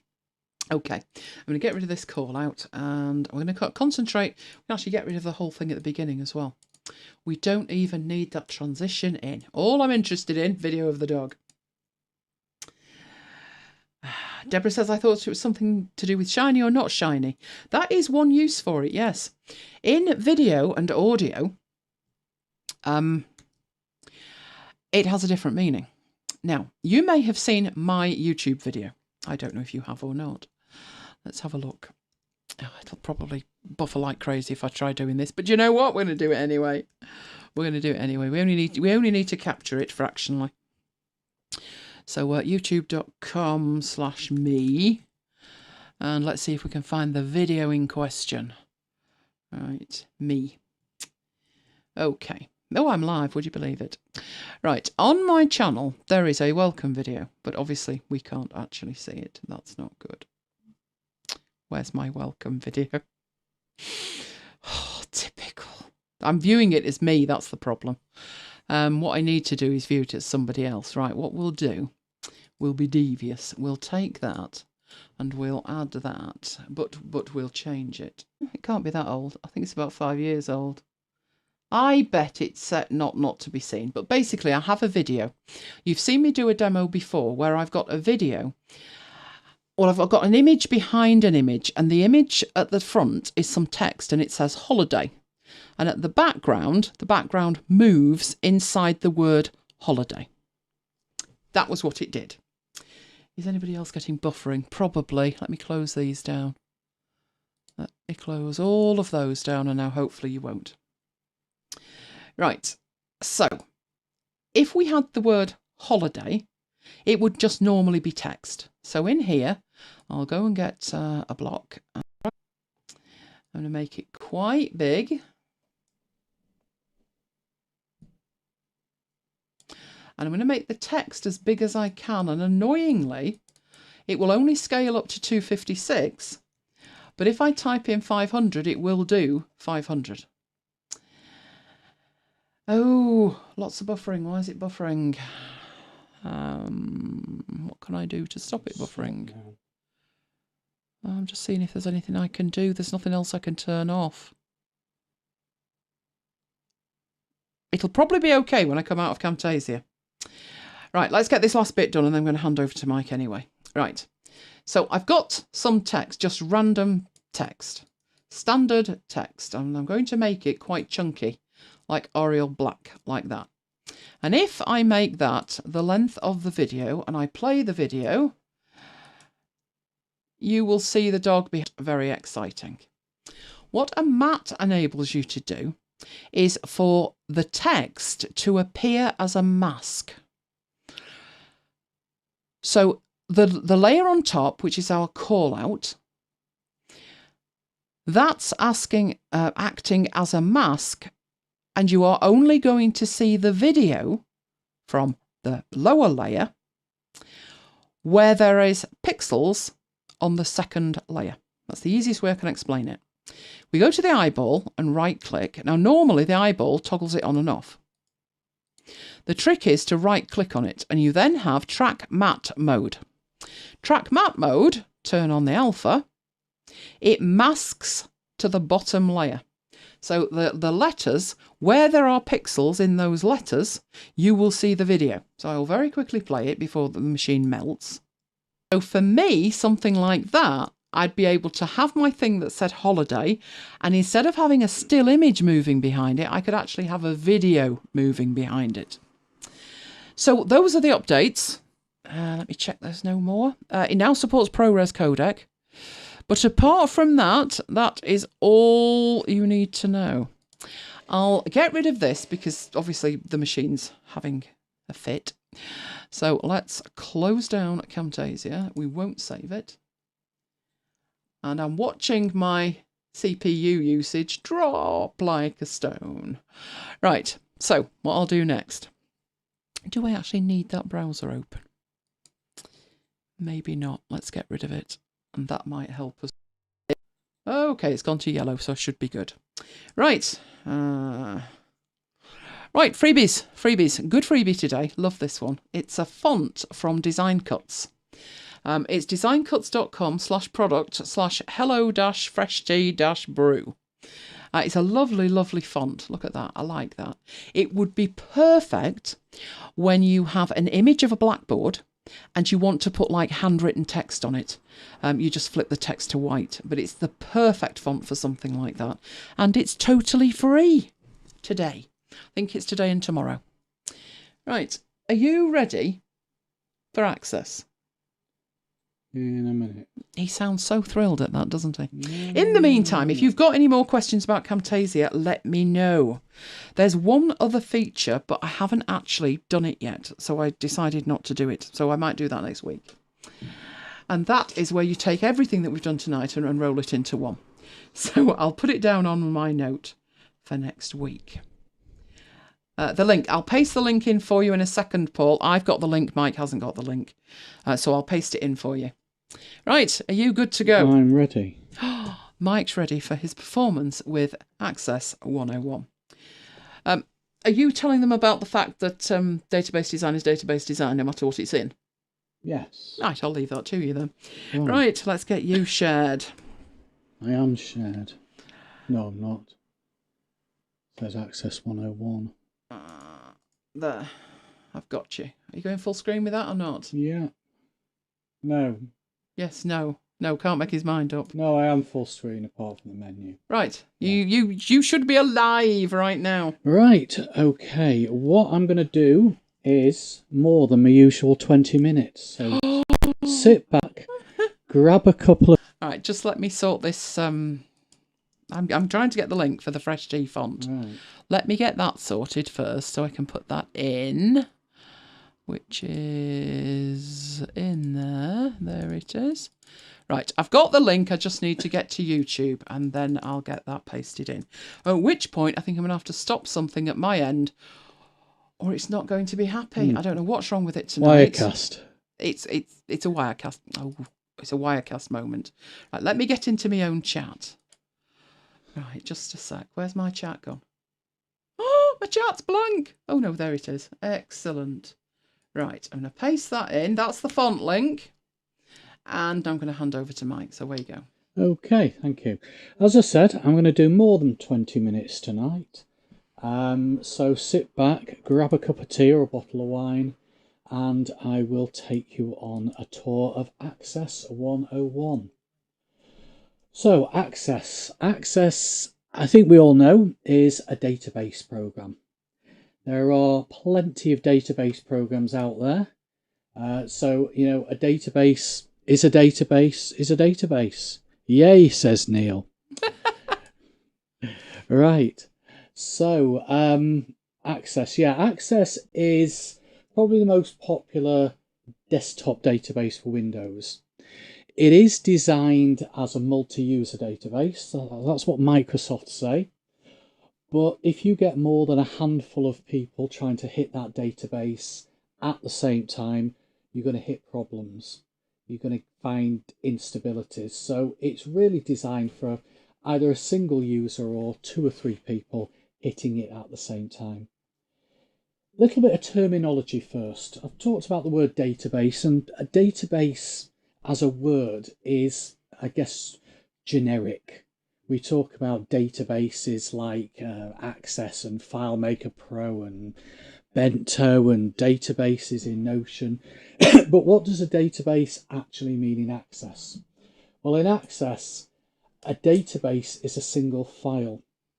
You can see on my desktop, I've got 2 Access files. They've both got an ACCDB extension. One is called HR, and that, unsurprisingly, is going to store, or does store, HR information. The other one is MacBites Academy 1. Why 1? Well, I was going to create a MacBites Academy 2 for another example. But MacBites Academy, and that is a student database. So Neil, hopefully it is kind of in the ballpark of the sort of stuff you want.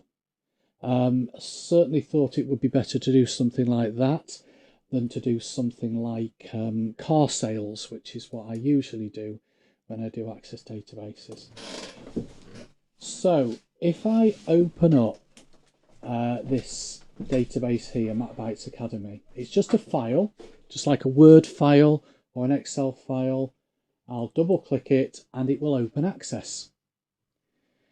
Within an Access database, which is a file, you have multiple objects. At the very minimum, you need at least 1 table, and the tables are the structure where the data is stored. So you can see this particular database has got 3 tables in it. It's got a table called classes, a table called grades, a table called students. And if you want to open those tables, you just double click on them. So I'll start with the students one, double click it, it will open it. Come on. There we go. And when you open a table, you see the raw data in a tabular structure with the column headings. So you can see we've got, for each person, and we've got 100 students, that's listed down at the bottom, record 1 of 100, so we're on the first row. We've got student ID, we've got their name, their address. I'll scroll across. I'm not going to talk through the whole data, but just some of the important fields so the whole thing makes sense. I've got a field there called Reg Year, which is year of registration. What we have in this school, this academy, is 5 years. So each year is just 1, 2, 3, 4, 5, or 5 classes. Each year just has a single class to it. You know, when you're in high school, each year has about 10 classes, but when you're in sort of junior school, you just have most junior schools just have a single class per year. Although ours didn't, but yours did. Oh. You there? No, she's not there. Yeah, the school that Elaine's a governor at, they just have one class per year, but this one has got this one's got one class per year. So what I've done is in another table, if I open up the classes table, you can see that for each class we've got the year of registration. So in other words, people who are in class 1, they joined the school last year. People who are in class 2 joined the school 2 years ago, class 3, etc, etc. And we've got the names of the teachers. I think you'll recognise some of those names. So I'll keep that table open, but you can have more than one table open at a time and they just appear with their tabbed names here.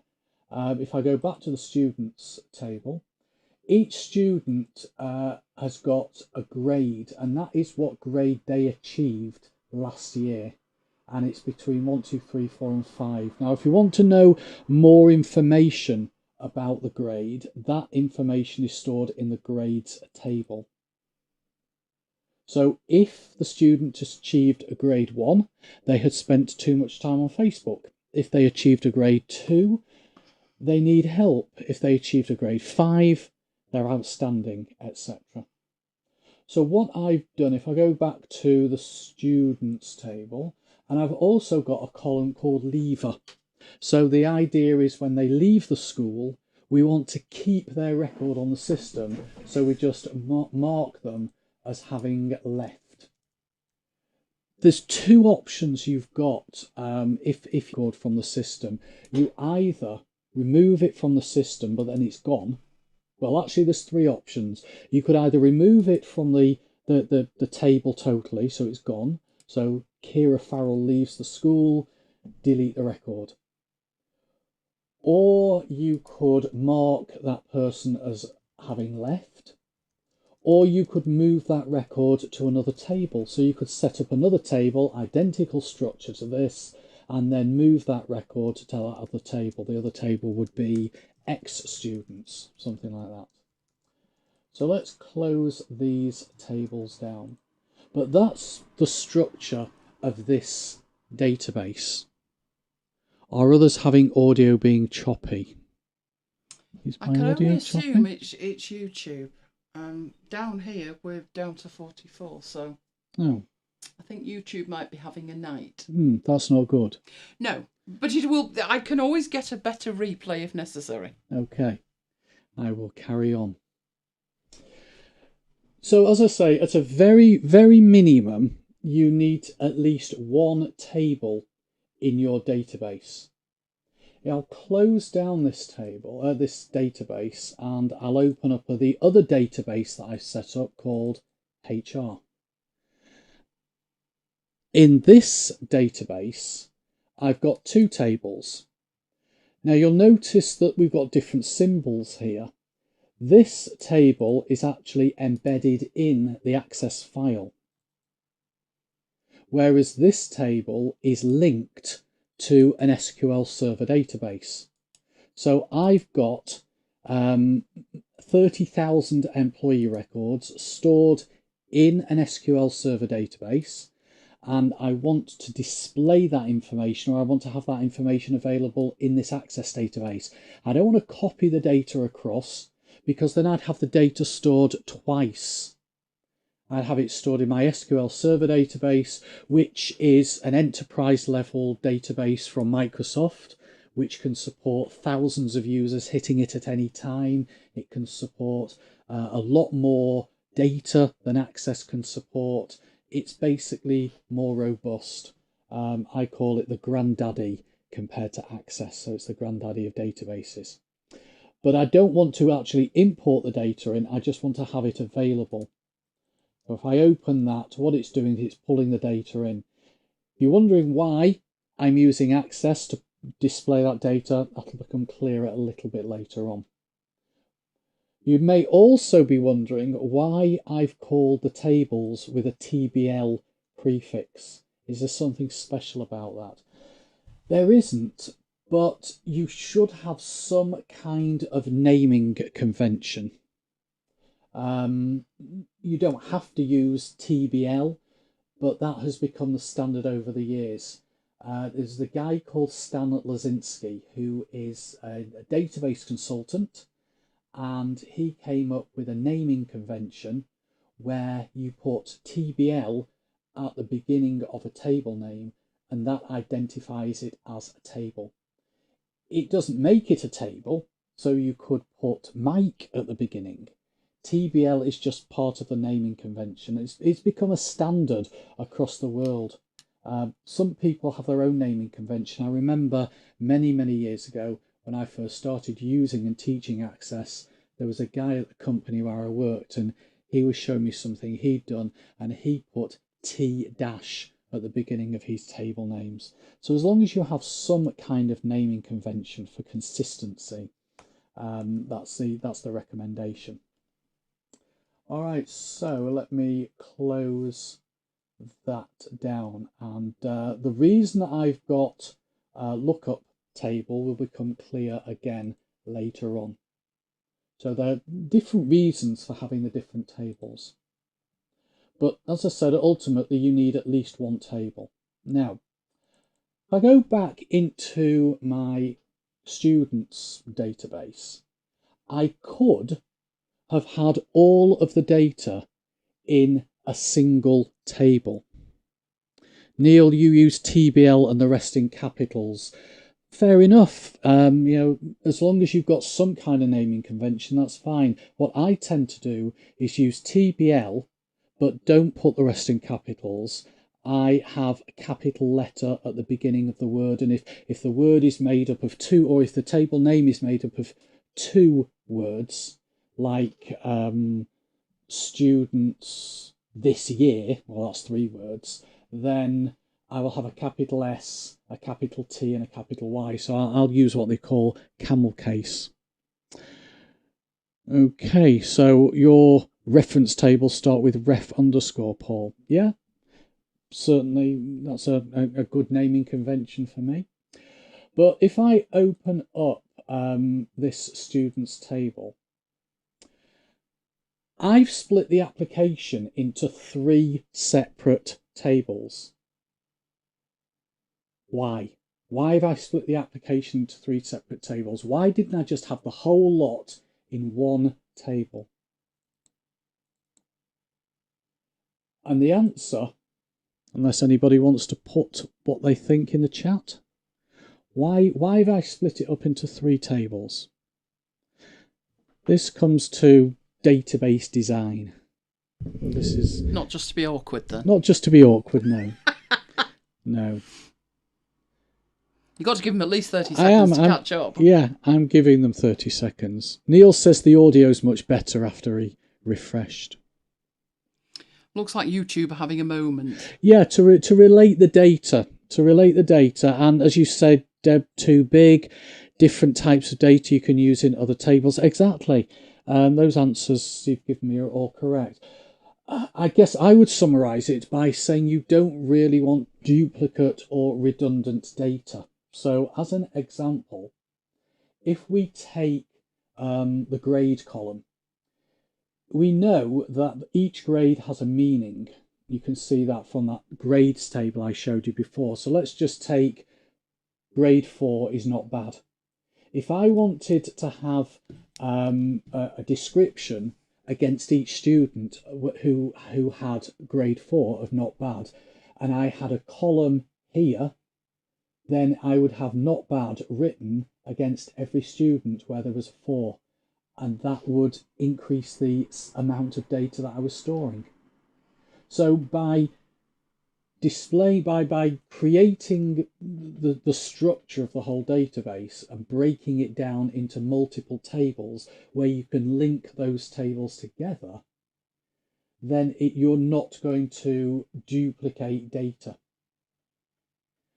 Another thing to, exactly, Paul, I've just seen you've put that in the chat, duplication of data, remove data size, avoid data duplication, exactly.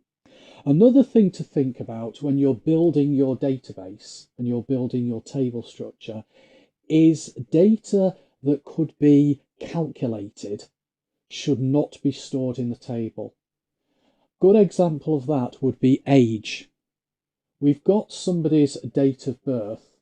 We don't actually need to store their age because their age will change every year anyway. So if we've got this first person born in 1946, we could calculate their age, store that in a column, but then Access is then doing a lot more processing than it needs to do because it's having to calculate their age every time this table is opened, plus the fact you're storing unnecessary data. So don't store data that can be calculated. If you've got a date of enrolment or a start date of somebody in the company, don't store how long they've been at the company. That can all be calculated. If you need a report that lists all the employees and how long they've been at the company, or all the students and how old they are, you can generate that with a query. Try and store as little data as possible. Streamlining, exactly, Deb. So from a database structure point of view, or a database design point of view, hopefully you all are happy with that.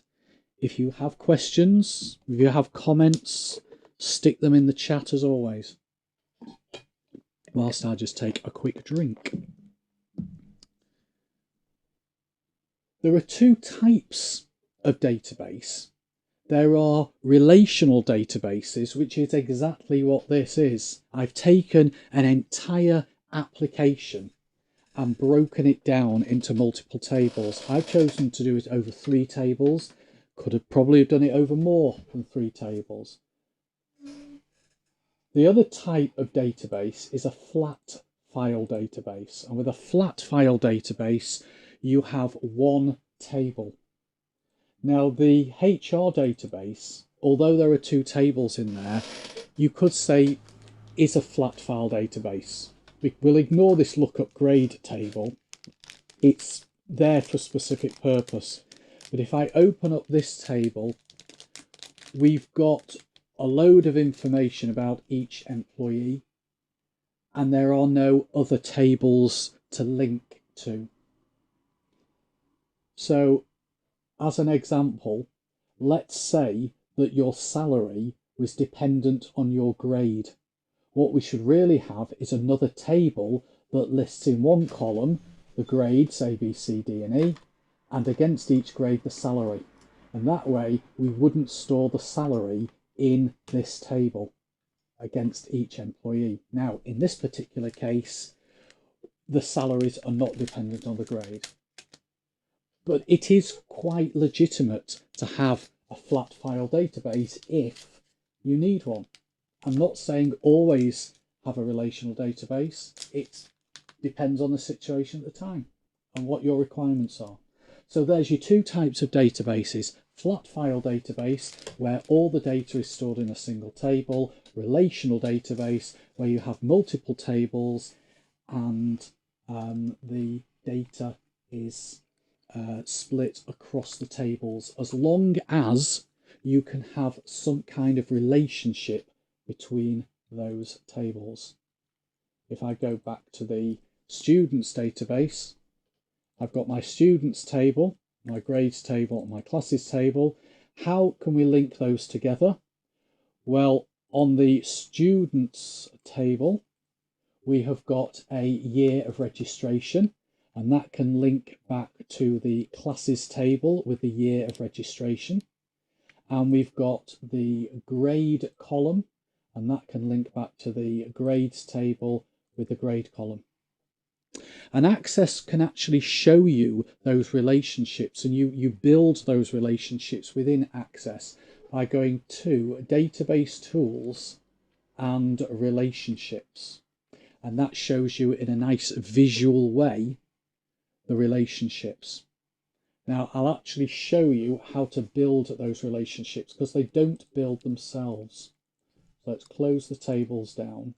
I will go right back to the beginning shortly and actually show you how to build the tables. But I wanted to start by talking about the structures.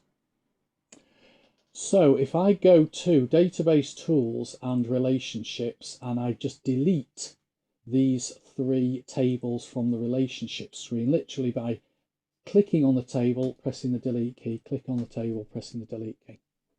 So you come into the relationships screen, you click Add Tables, and you can drag the tables into the relationships window.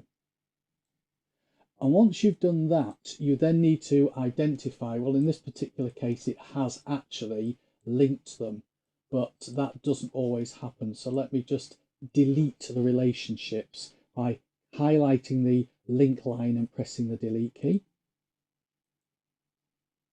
And get rid of that.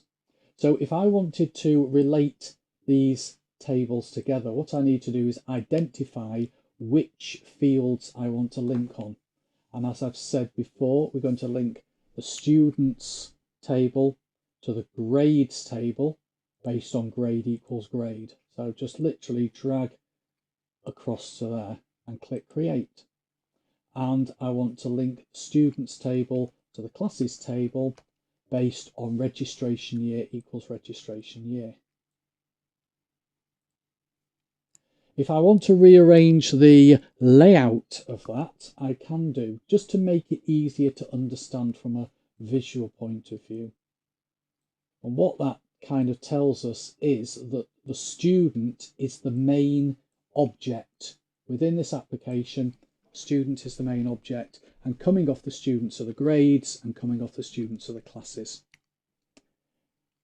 I'll then close that down and save the layout. When it says save the layout, it's not saving the relationships themselves because they are automatically saved. It's saving the layout of the screen. So I will say yes.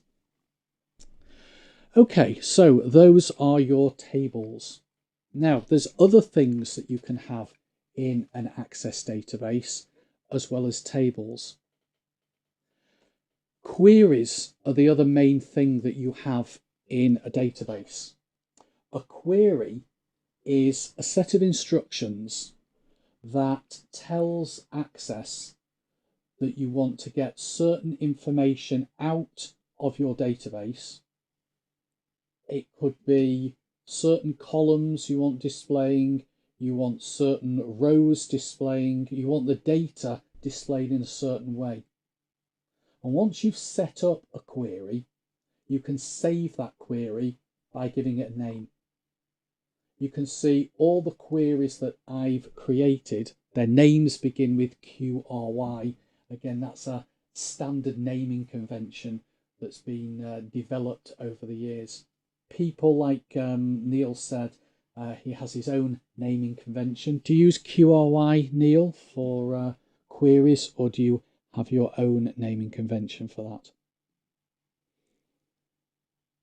But a query is a way of getting information out of the database. And what it does is it presents the information in a tabular format. So if you wanted to run a query, all you do is you double click on its name. If I double click on QRY email addresses, it presents me with a table of data which shows me first name, surname and email address of all the students, and they're in alphabetical order by surname.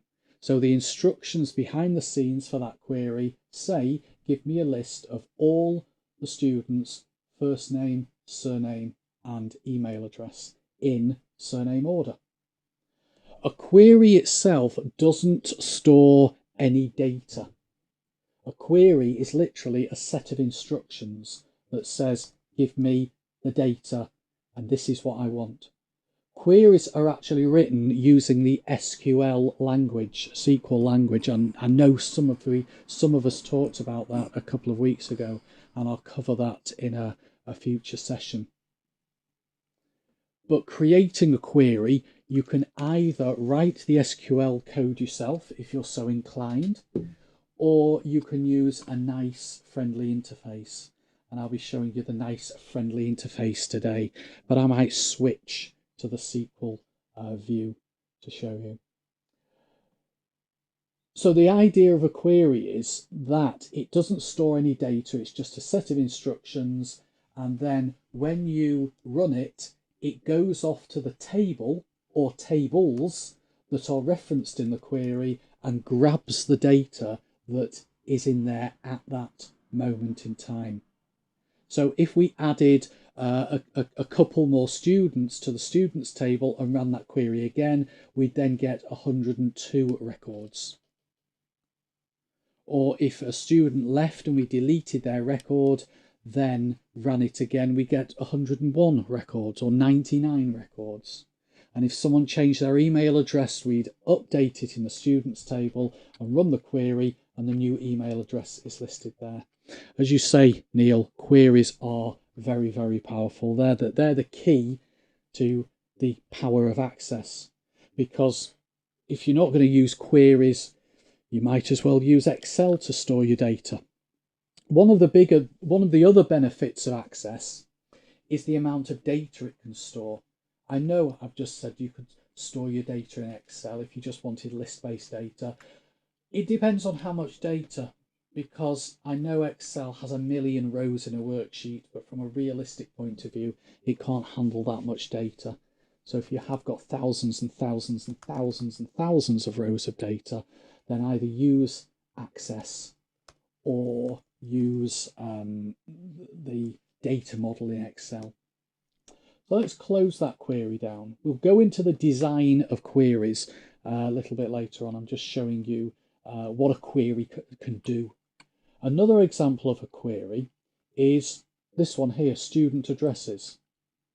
And what that has done is that has picked out information from a single table. So 100 records, these are the columns I want, and I want it in surname order. Give you another one, teachers and students. So that is giving me a list of the students, and it's showing me who their teacher is. That is pulling information out from 2 tables. So that's one of the other things that a query can do. It can pull information out from multiple tables. Who is in which class? Again, that's pulling information out from multiple tables. So it's showing us the names of the students in class 1, in class 2, and so on. Other things that a query can do, a query can summarize data. So this one isn't giving us the names of the students. What this one is doing is a bit like a pivot table. It's summarizing data, showing us how many students are on each grade. If we think about an HR database, we could have the total salary for each department, or how many employees are in each department. This one here is showing us the name and the grade, but only for people on grades 1 and grades 2. So one of the other great things about queries is the ability to apply criteria. This one here is called a parameter query. It lets you supply criteria at the time that you run the query. So I'll type a 2 in there and click OK. And it gives me a list of the students who are on grade 2. If I run the query again and put 5, it gives me a list of the students who are on grade 5. All of those queries that I've shown you there are called select queries because they select data and present the data to you in a tabular format. But there are other things that queries can do. You've got what are called update queries, which we'll look at in a future session, which will update a batch of records.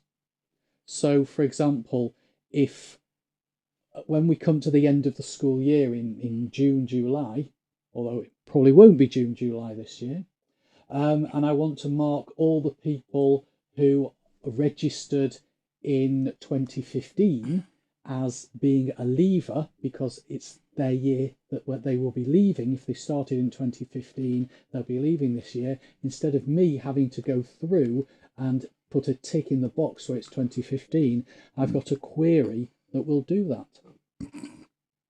Or if I wanted to update phone numbers as a batch, that's a classic one that we always used to use, wasn't it? Oh, because our phone numbers in the UK changed about 4 times in 5 years. Yeah, so when the Manchester phone numbers changed from 061 to 0161, there's a good example of doing a batch update.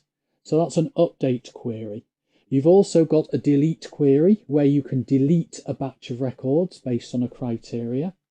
And you've got an append query where you can add a batch of records from one table to another based on criteria. So queries really are very, very powerful. A lot of people think they're limited to just selecting data, but they're not. They can do much more than that. I know, Neil, you talked about, when we first talked about Access, you wanted to look at queries. So if you've got any requests in terms of what queries you want to look at, let me know. Stick it in the chat and we'll either cover it today or in a future session. But that's what queries are. As I say, I'll go through shortly, show you how to create them. The next type of object is a form. A form I always describe as an input screen. It's like a sheet of paper with cutouts that you superimpose on top of the data in a table, and it lets you view the data from one record in a table in a certain layout. One of the problems with working directly with the table is you're looking at a lot of data. As I always say, you can't see the wood for the trees. I don't know if that's just a UK expression or a worldwide expression, but it basically means there's so much stuff there that it's difficult to focus in on what you want to look at. You know, I've been known to select the wrong row and edit the wrong piece of information. Plus the fact that very often you are focusing in on one record at a time. Imagine, I'll give you a situation that I often use when I'm doing Access training. Imagine you go into the bank to talk about the state of your bank account, and you sit down with the bank manager and they bring up your record on screen. You don't really want to see the data in a table view where you're seeing information about all the other customers and the state of their bank accounts. You want to focus in on your record, and that's what a form is for. Now you have to build the forms. You can't, it doesn't build the forms for you. You have to build them yourself. There are other database applications.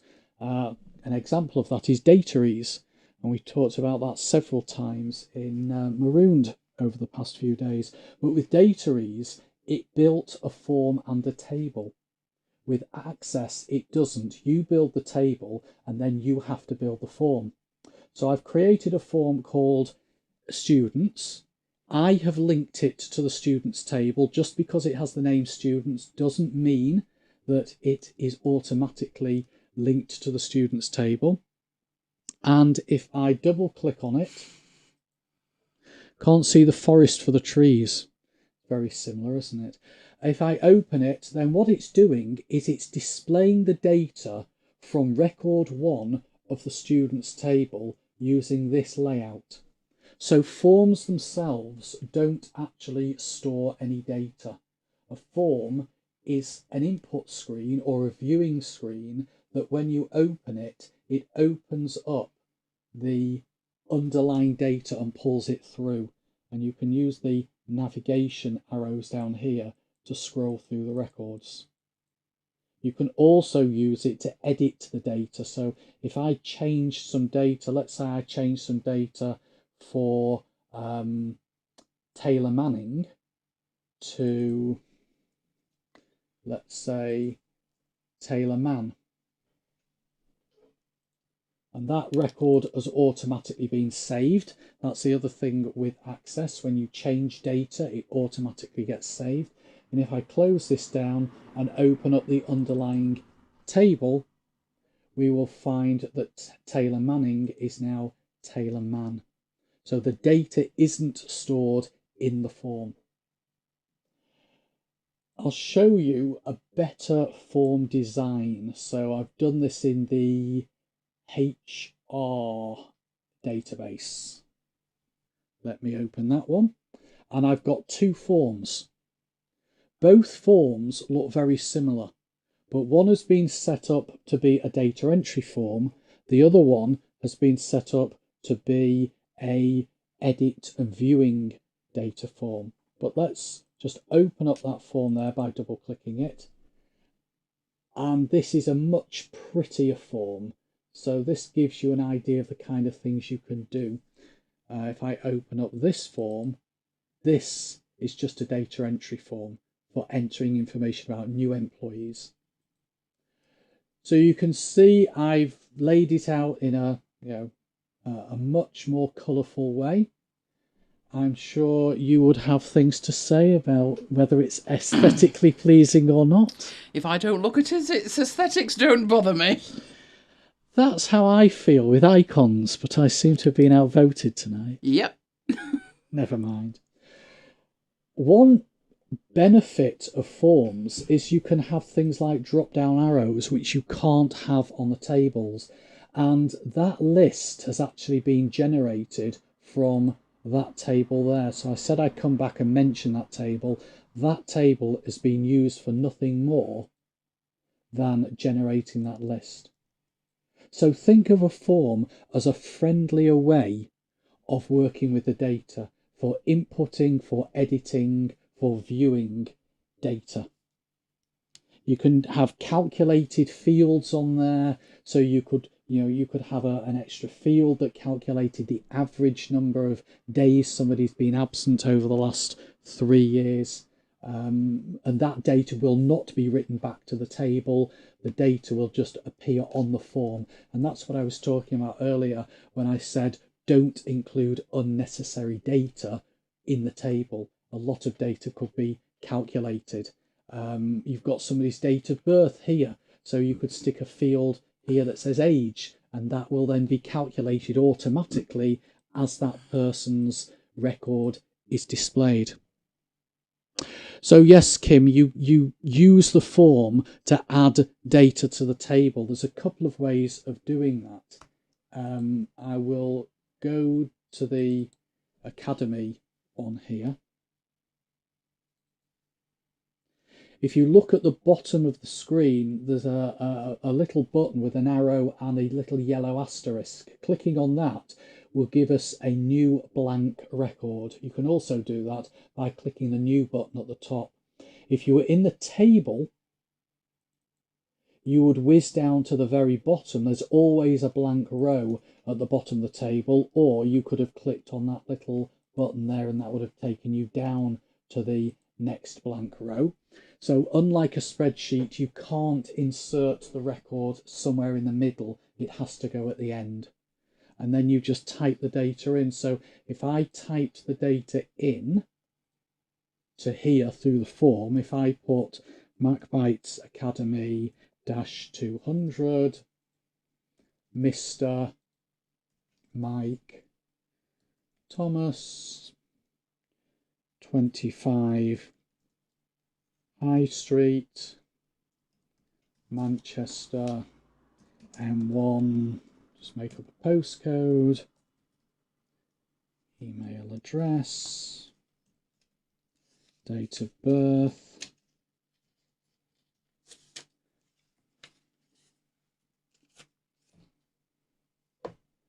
year I registered at this school, let's say 2016, and I'm on grade 1. I think the grades are numbers, aren't they? And I'm not left. So I've entered a new record in there. And if I close the table down and then close the form down and reopen the table, I will find my record. Somewhere there it is. Okay. So yes, Kim, hope that makes sense. You can use the form to add data to the table. You can either do it directly, adding the data to the table, or you can use the form. And in many respects, using the form is a lot better because it gives you more options. And very often, particularly if you design the form correctly, you can make the form mirror a paper form. A lot of companies will move from a paper-based system to a computerized system, and they'll want to have some familiarity for their employees, so they'll design the form to mirror the paper form, and that makes the transition a little bit easier. Okay, so we've talked about tables, we've talked about queries, we've talked about forms. The last thing I'll mention in terms of the different objects is reports. So I will open up this report by double clicking it. Basically, a report allows you to output your data in a format other than just plain tabular. So if you just wanted data output as plain tabular data, create a query. But if you want your data to appear in some kind of different layout, then create a report. Reports are all about a layout. Usually reports are for printing, but I would say these days people tend to output the report to the screen and save paper and save trees. Plus the fact you can't get out to the shops to buy more reams of paper, can you? Or chocolate in your case. Or chocolate, yes. Let's not go there. Why? Because I had a slot and you lost it. Guess what? You got another one. I've got another one. Oh. Sorry to interrupt. And it's not even midnight. Breaking news, breaking news. I have a grocery slot. Do you want the bad news, Mike? The good news is they've got everything in. When is it? Tomorrow morning, 9 o'clock. Oh, that's fine. I'll be up. Ooh! Don't you? eat it all before I get there. Will you be up? No, I'll let you do that. Okay. Hey, I got the slot. I now need to lie down and take a rest for a week. Really? Yeah. When was the last time you got a slot? Last week. There you go, you see. And since then? Nothing. Hang on. I got 2 slots in 2 days and I've got another 2 next week. Or is it the week after? No, this coming week. Mine's coming tomorrow, can we just say? Anyway, get on with it. Right. Okay. Now we've talked about slots. Okay, any questions so far? Because what I'm going to do now is go back and show you how to create tables.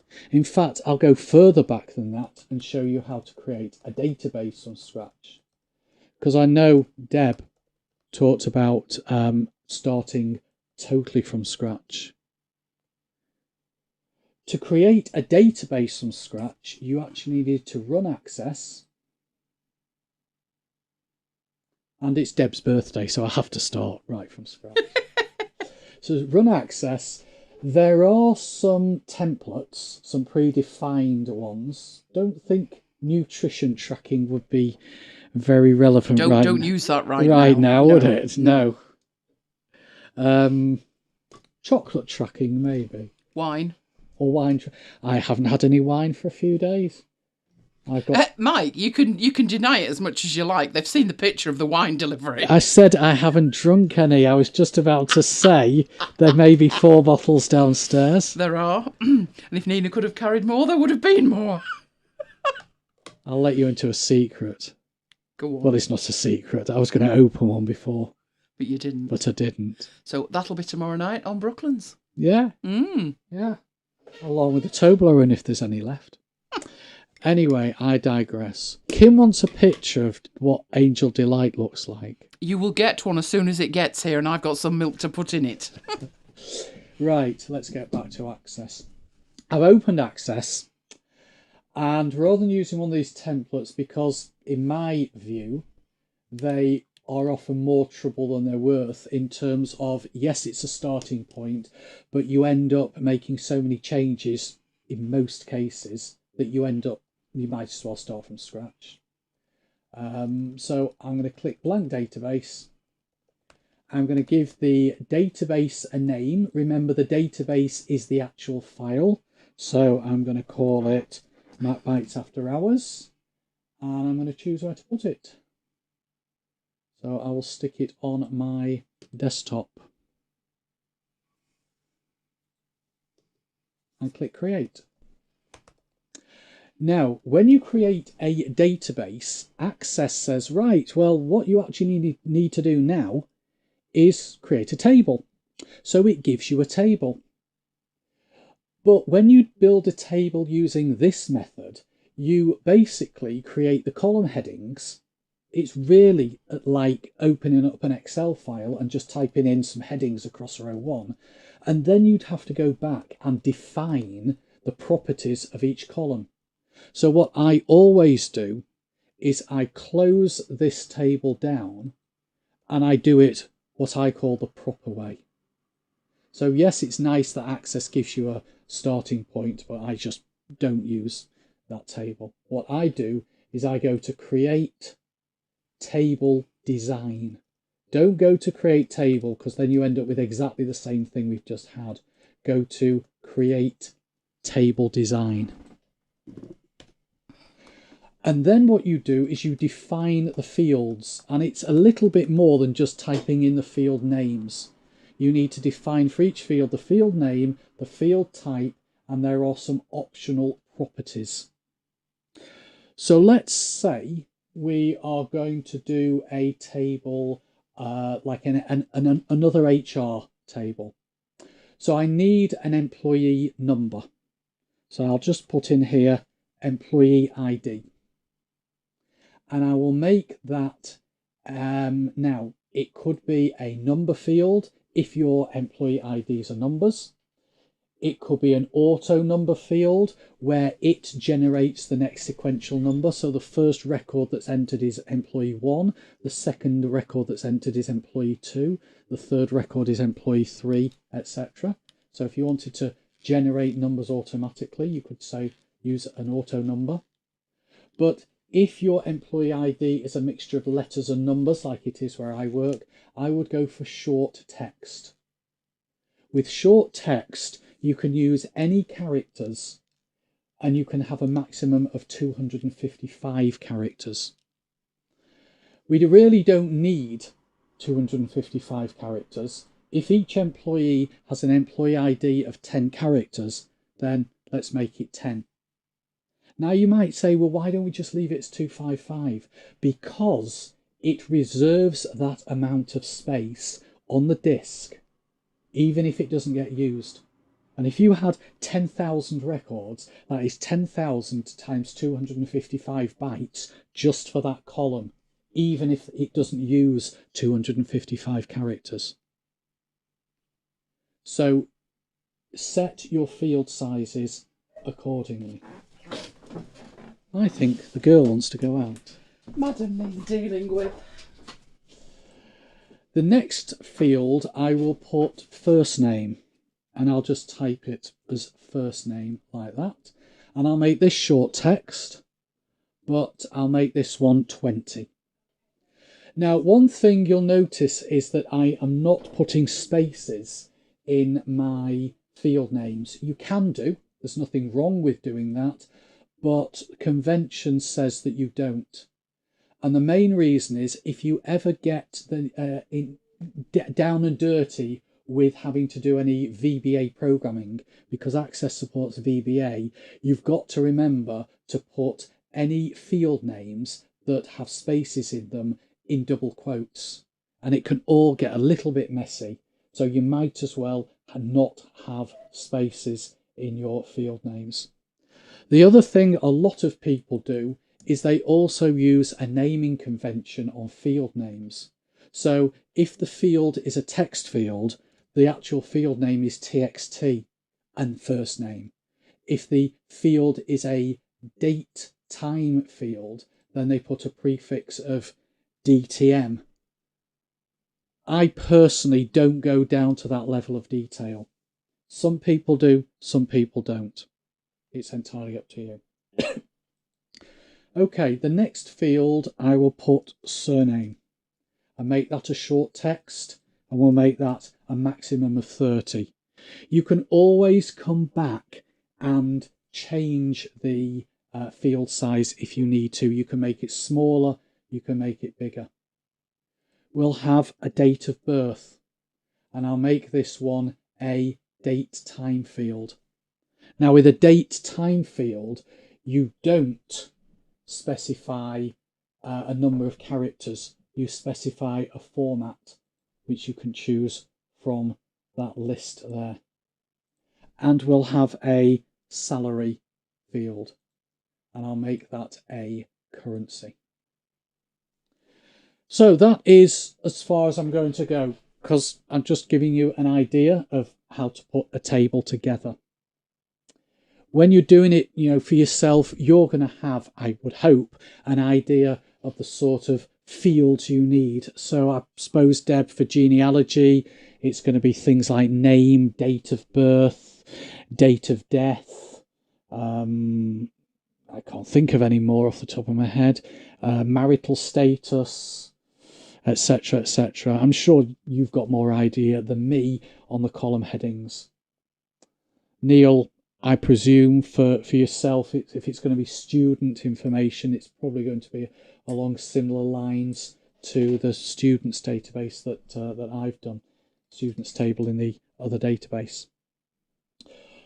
What you should do when you build a table is you should also assign a field to be what's called a key field. And you do it by selecting the field that you want to be the key field and clicking the primary key button. And it puts a little key symbol next to that field.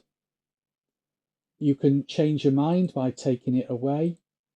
A key field is a field that, one, has to contain unique values, but two, is used usually as the link to other tables within that database. So if we think about, well, I'll come back to it for the student database in a minute, but I will just save this table for now. So I'll just call it TBL employees.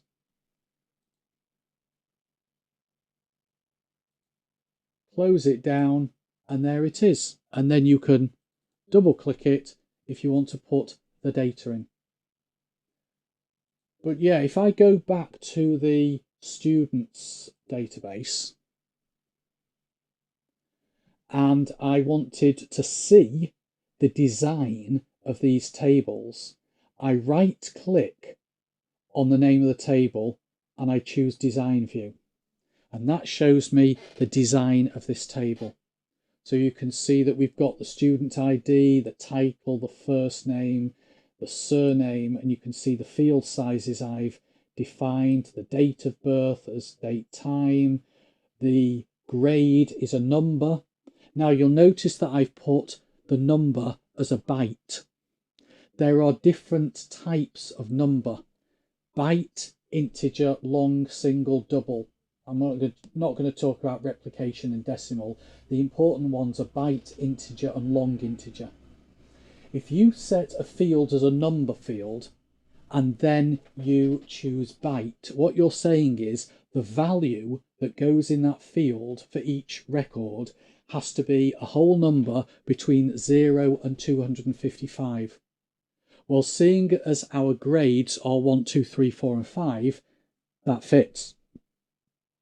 Whereas the year of registration, I've had to set as an integer, because the year of registration at the moment is 2015, 2016, 2017, 2018, 2019. For new students who register this year, it'll be 2020. For students who register at the college next year, it'll be 2021, etc. So they are numeric values. I suppose I could have made it text, because a text field can store any characters. But I've chosen to make it a number field, and the numeric values are higher than 255. So I had to make it an integer. An integer can store a whole number between minus 32,000 and plus 32,000. The other option is long integer, where you can store a whole number between -2 billion and +2 billion. And if you're thinking, why don't I just go for long integer all the time, because it gives me the highest range of numerical values, the reason I didn't do that is because it also takes a lot more memory. So you've got to have you've got to think about not only the values that are being stored in that column, but you've also got to think about the amount of memory that's being used up as well. Because the more memory that's being used up, the slower your database will run. Okay, you tend to design in the quick table mode and go into the designer to change the field type. That's personal preference. Yeah, I see where you're coming from because it's quick and easy. I tend to go directly into here. But I guess when I started using Access, which was Access 2, I think. Was it Access 2? I used Access 1. Access 1. Access 1. Don't you remember it? The buttons were black and white. I do remember it. They didn't. I don't think they had that quick table design mode. So you always had to do it in here, and it's just sort of personal preference, I guess. The other thing you could do, Neil, is you could design it in Excel and import it, and a lot of people do that. Stephen's just said rustling. That was you. That was me. Apologies for that. Now we've got police.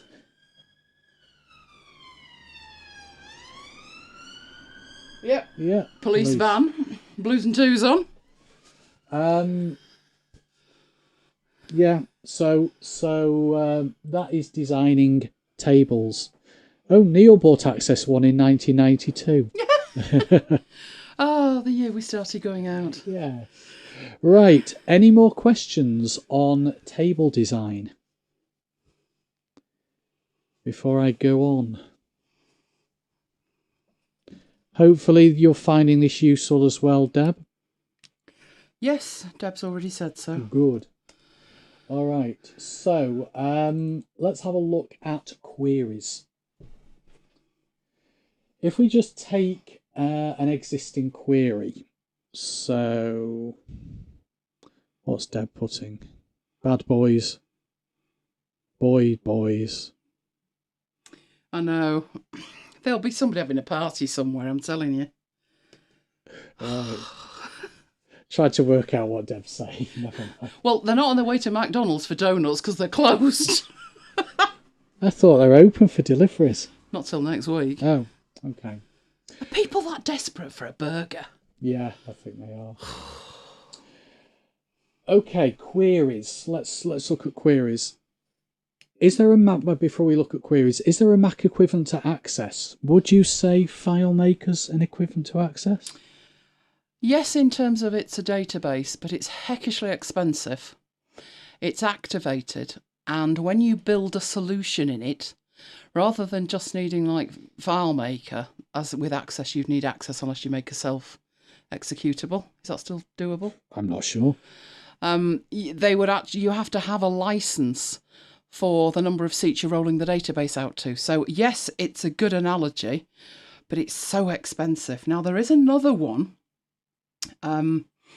called Records, which is a little bit more simplistic than Access, but then depending on your needs, it might do you. And I don't think that is that expensive. It's often in bundles, so literally for like $3 or $4. I think the proper price is around 30 to 40. I will find out and put it in the chat. It is part of Microsoft 365. I'm still getting used to saying Microsoft 365. I know, it's throwing me. I've been saying Office 365 all week at work. It is part of Microsoft 365, but it depends which version you get. I think if you get the home version, well, the personal version, it's probably not part of that. Oh, and we have another police van screaming. Another one. No, is that coming back the other way? Maybe it is. No, it's coming from the right. Or is it? So it's heading off into trouble. Oh, it's not coming this way. No. It's obviously trouble elsewhere. Oh, I've just realised why Records was a really bad idea. We mentioned it, don't you remember, It's Mike? a subscription. It's subscription. It's literally just gone subscription.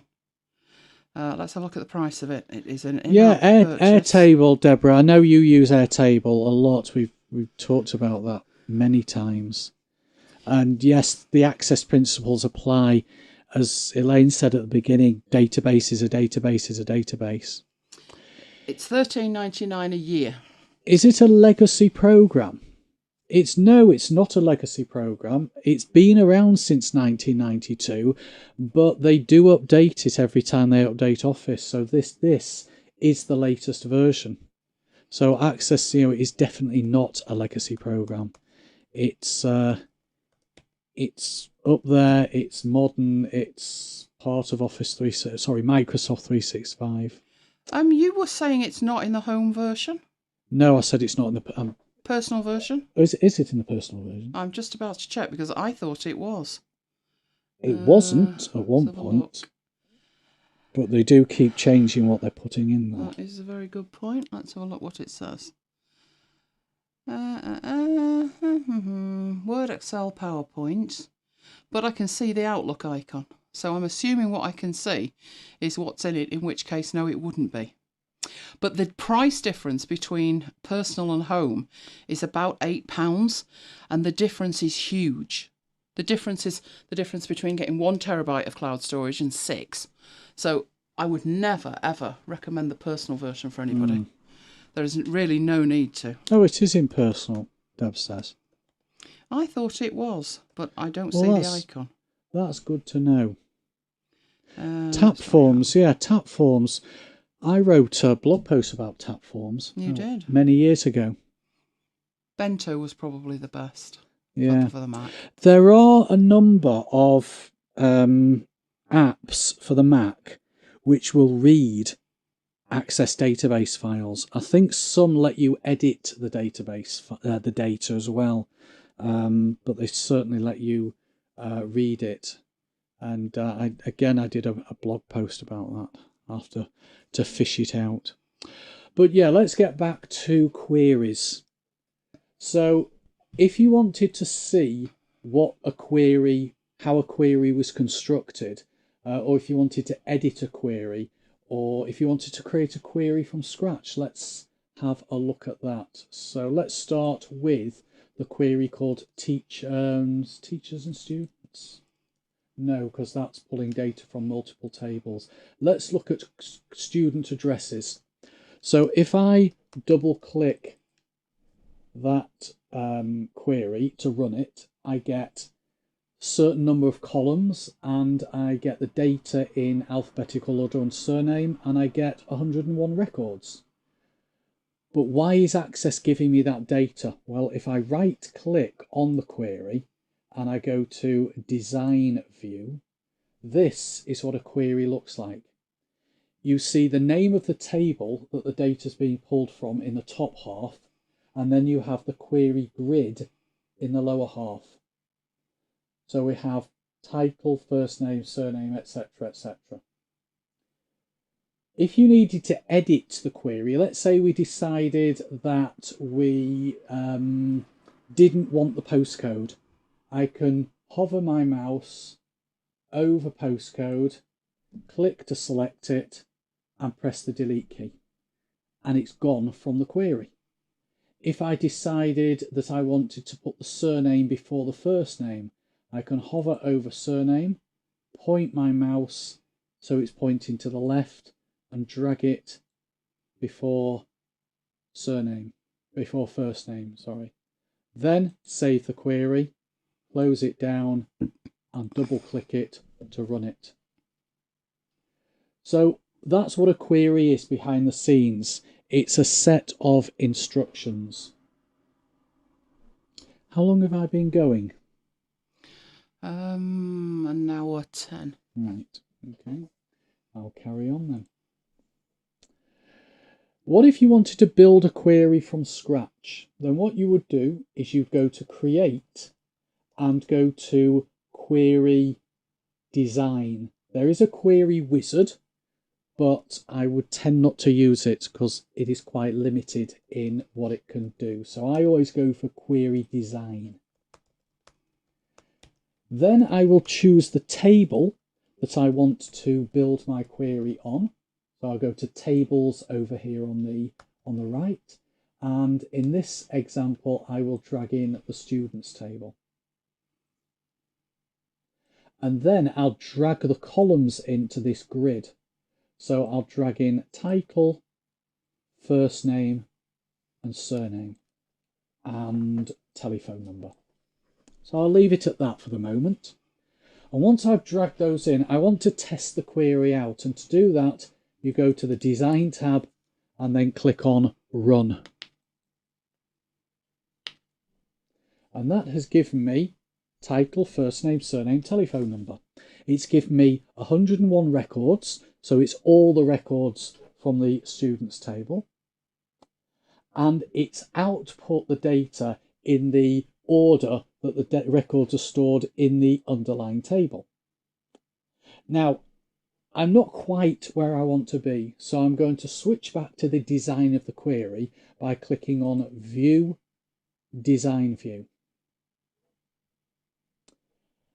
And what I want to do is I want to have the data output in surname order.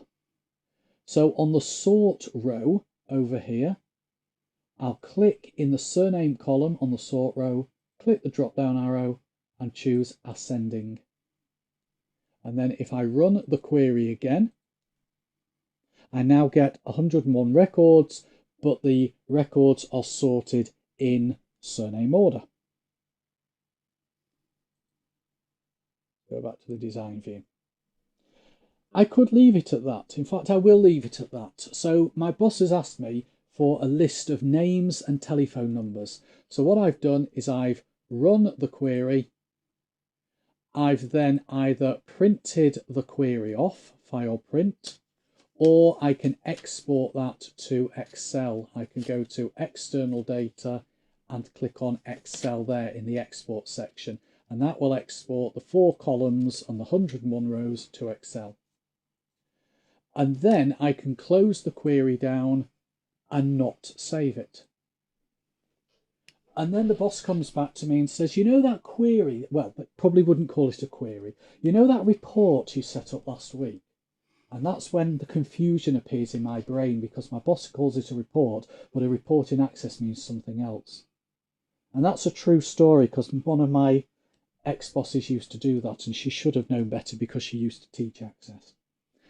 But my boss comes along and says, you know that report you gave me last week of the names and telephone numbers?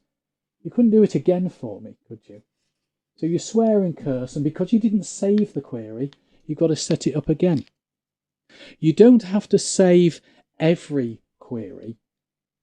And if you do save a query and then you realise you don't need it anymore, you can just right click on it and delete it. And you're not deleting any data, you're just deleting the query. So I guess what I should have done is saved that query. But I'll now have to go and create it again, but it doesn't matter because it'll give you a second bite of the cherry to see me doing that again. I've just seen a question in the chat. Do I use Visual Basic in Access? Is that a do I use Visual Basic in Access, or can Visual Basic be used in Access? The answer to both of those questions is yes. So yes, Visual Basic is supported in Access, Neil, and yes, I do use Visual Basic in Access. Quite extensively, actually. I've done quite a number of databases over the years that have required Visual Basic to be used. Basically, you'd use Visual Basic in Access to do something that can't be done from the normal Access interface. So let's build that query again. Go to Create, go to Query Design, bring in the table that I want to pull the data from, add in the fields that I want to use.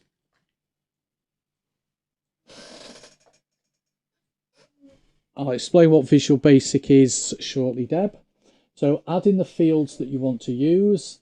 Add any sorting. Sorting is optional.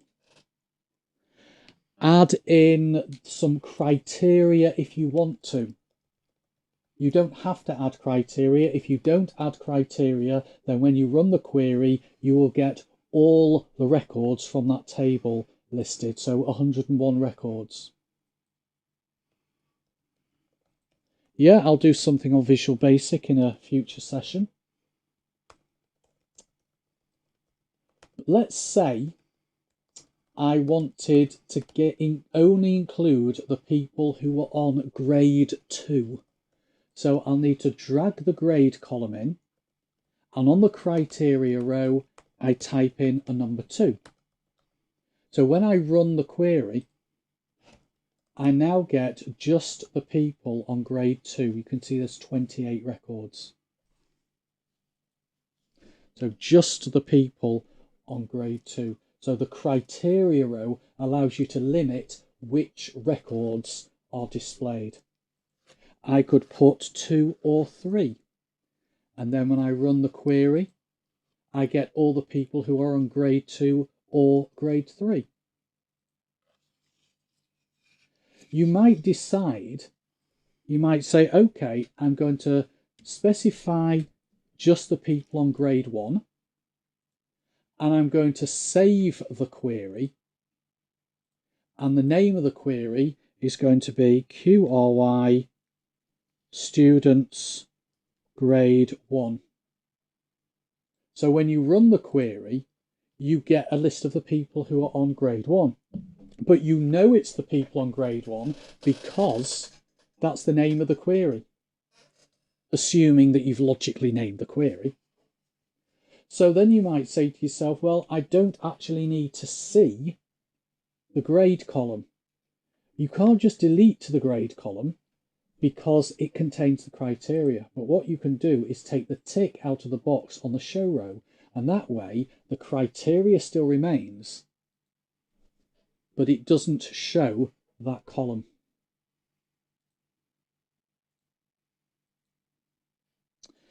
Okay, let's close that query down. Let's do another query.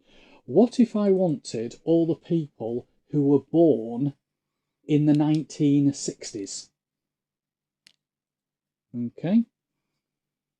Not knowing much about genealogy, but obviously genealogy does include dates of birth, so I'm trying to make something relevant to Deb as well. So I'll create a new query,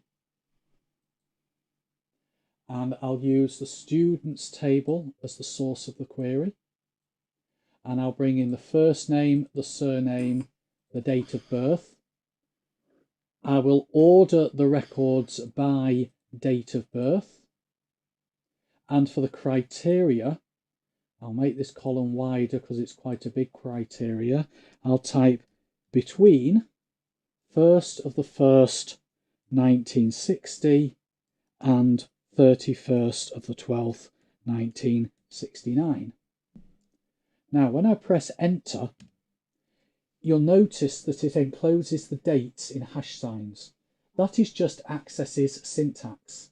I could have typed those in myself, but there's no real need because Access will do it for you. And if I run that query, I get just the people whose date of birth was between those two dates. Now, let's say I also want to know who the student's teacher is. The teacher comes from the classes table, I think. Yeah, teacher comes from the classes table. So I need to drag the classes table into the query. And then I need to link, in fact, it's already done it. It's already created that link. It's created the relationship between the two tables. And the reason for that is because I'd actually created a relationship already. So it pulls that relationship through. So all I need to do is drag the teacher into the next available column. And how does it know which teacher to assign to which person? It does it based on the fact that we've got a registration year in here and a registration year in here. So when I run the query,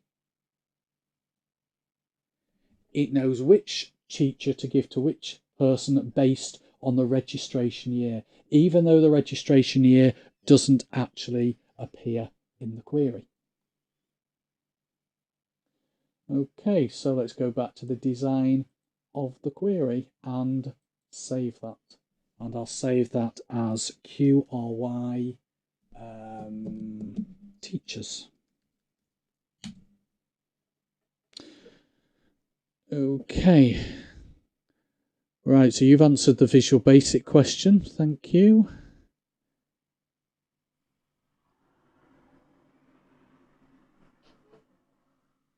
All right, so let's have a look at, I know what I'll show you. I'll make this the last demo. I'll show you how to do a query where you have to enter a parameter. Is she okay out there? I'm just wondering that she's making strange noises. I'll show you how to create a query that allows you to choose a parameter at the time you run the query. So if you wanted to have a list of names, and just for grade 1, names for people on grade 2, names for people on grade 3, one option will be to create 5 different queries. You don't really want 5 different queries. Well, you can do, but if you ever needed to update the queries, you'd have to go in and edit 5 different queries. So the best option to do this is to have one query where the user can put in the criteria at the time the query is run. And if I just, rather than creating the query from scratch, if I right click on that query and go to design view, you can actually see what the query looks like. So I've dragged in the title, the first name, the surname, and the grade. And for the actual criteria, I've put enter a grade 1 to 5, and I've put that in square brackets. So if you put some text in square brackets on the criteria row, it treats that as what they call a parameter. So when you run the query, it will display a box with a field where the user can type some criteria, and whatever is in the square brackets is displayed as a message. So the idea then is the users can type in the criteria and it feeds that criteria into the query. It just gives you better options than to have 5 different queries that are identical except for the criteria. Okay, so any questions? Any other questions in the chat? I don't see any other questions there.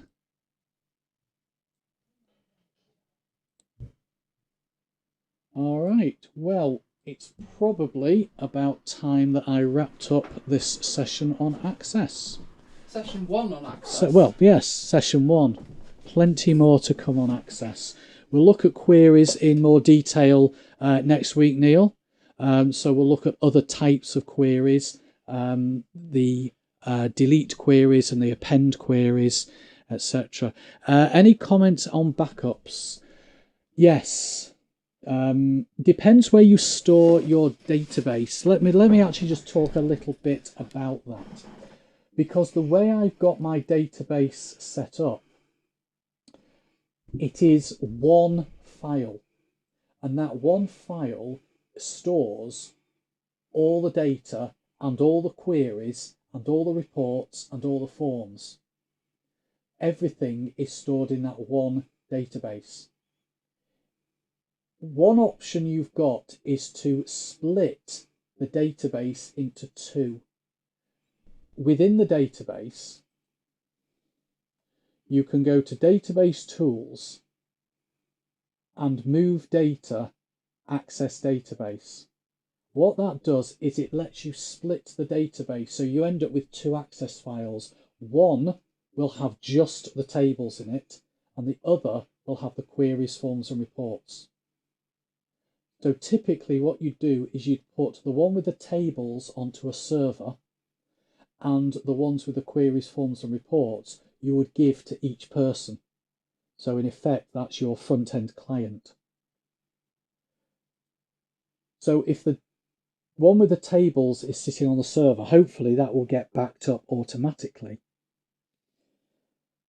You would then need each person to make sure that, well, each person wouldn't really need to back up their own database, because in the event of a data disaster, you could just ship them the front end without affecting the data.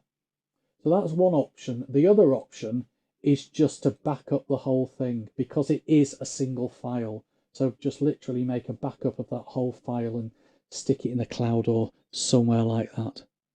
But that's my view on backups.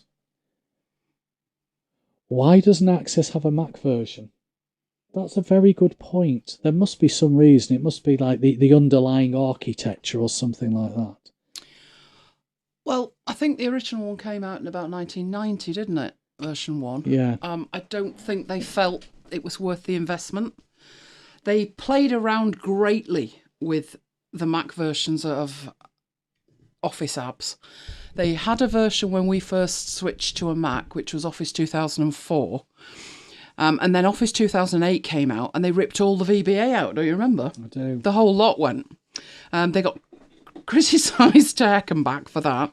Then in 2011, they brought it all back again. 2016, they changed all the interface. But they've never actually got round to doing a Mac version. I think it's just purely they don't think it would be of interest to people. But yes, if only. There is a way to do it, which I discussed, which is to run it in a VM. And you asked about running VMs. So is that post-it notable, running a VM? I could stick that on a post-it note. Is What's It still going, Mike? Parallels and Fusion. Is Fusion still going? Yeah.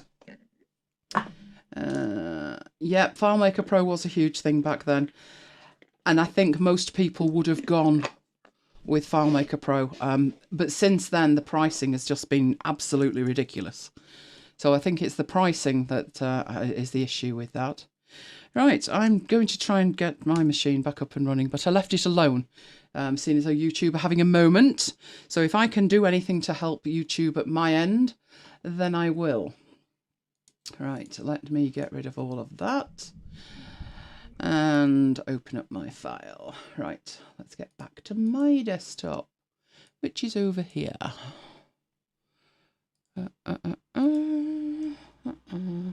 Oh, I've no idea what she was up to, but you might have told me there were no lights downstairs, Mike. What do you mean there's no lights downstairs? I turned the lights on in the extension and there's no lights. So I just turn the far one on. He's looking at me very strangely. You know, lights next to the door. Yeah. 2 lights. Yeah. 1 switch, 2 lights. Yeah. Dead. No. So I need to change the bulbs. It wasn't last night. Well, it is now. Right. Right, let me change back to my desktop. Right, you should be able to see my desktop now. Right, so hopefully you enjoyed that one. And it's thinking about it. Right, okay, last demo of the night. I'm going to do this in 2 halves. So we've talked about applications, but first of all, we need to know. Jonathan is definitely asleep. Can I just say 3, 2? Thank you. So much you could do on Access, isn't there, when you think about it? There is. Do you remember the A to Z reports that I used to love? Yes. Yeah, they're one of my favourites. And the advanced queries are just fantastic. And dibs. And dibs, you could show dibs. Yeah, because that's training related, so it's education. It is. Oh, we could do lots and lots on Access. Right, so Markdown. Markdown's one of the reasons people are using Word less. Just saying. Right, let me know in the chat. Do you use Markdown? Have you never heard of Markdown? Use it a lot? Don't use it at all? Don't care? Let me know. Let me know. Right, I'm going to approach this from the perspective of you have no idea what Markdown is. And then we'll get straight into writing some. Jonathan wanted to watch this. So good morning, Jonathan. It'll be stupid o'clock in the morning, probably about 6:30, and he'll be watching. And can I just say, 3-2, 3-2. Right, Markdown is a lightweight markup language with plain text formatting syntax. And that's probably the easiest way to explain it. Are you using Markdown yet, Mike? I have been known to. What he means is wouldn't fancy writing it, but okay, I might be able to read it. I've written headers. That's the easy bit. We'll start with a header, I think, Mike. Right, so we've got Deborah, who's using it quite a bit, but Kim's a newbie. And Deb's a newbie. Neil tried and don't care. Fair enough. Interested in trying it. Okay, that's about the right audience then. So it is just a markup language. Now, you might not know what a markup language is, but you've probably heard of web pages in HTML format, and that's what HTML is. It's a markup language. Hypertext markup language. Neil's leaving it to the iPad fundamentalists, he said. Oh, yes, the iPad-only fundamentalists. They love their Markdown, they do. But I've taken to writing in Markdown as and when it makes sense. And my workflow's simplified because of it, and it doesn't need to be dumbed down. You can do a lot with it. Now, the thing is, it's plain text. So it's lightweight and it's portable. Anybody know who this guy is? You know that guy, Mike? Should do. No, he's having a think. There is a clue in the background. Recode Media. That's John Gruber, and he created Markdown back in 2004. Now, he worked with a guy called Aaron Schwartz, and Aaron Schwartz worked on the syntax. But he was driving force behind it, and he had a goal in mind. And the goal of Markdown was to write using an easy-to-read and easy-to-write plain text format. Now, he then added on to that, optionally, being able to convert it into structurally valid HTML or HTML. And that's the bit that put everybody off.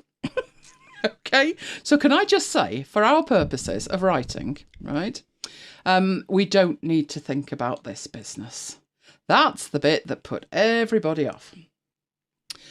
But if you think about it as being an easy to read format and an easy to write format, the fact it's in plain text makes it completely portable. So let's go and have a look at that and get rid of those while we're at it. Right. Neil, I thought he was thinner than that. It might be an old photo. I have no idea. Yes, Jonathan's asleep, bless him.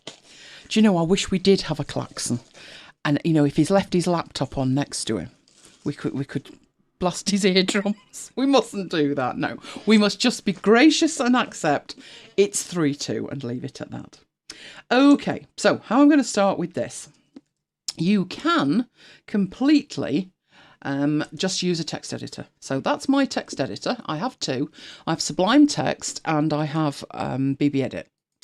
It doesn't matter what you use. You could write this with a pen. It's that simple. So I'm going to start off with some very simple syntax, which would be hash sign and a space, and then heading 1. And that's it. You've got a heading 1.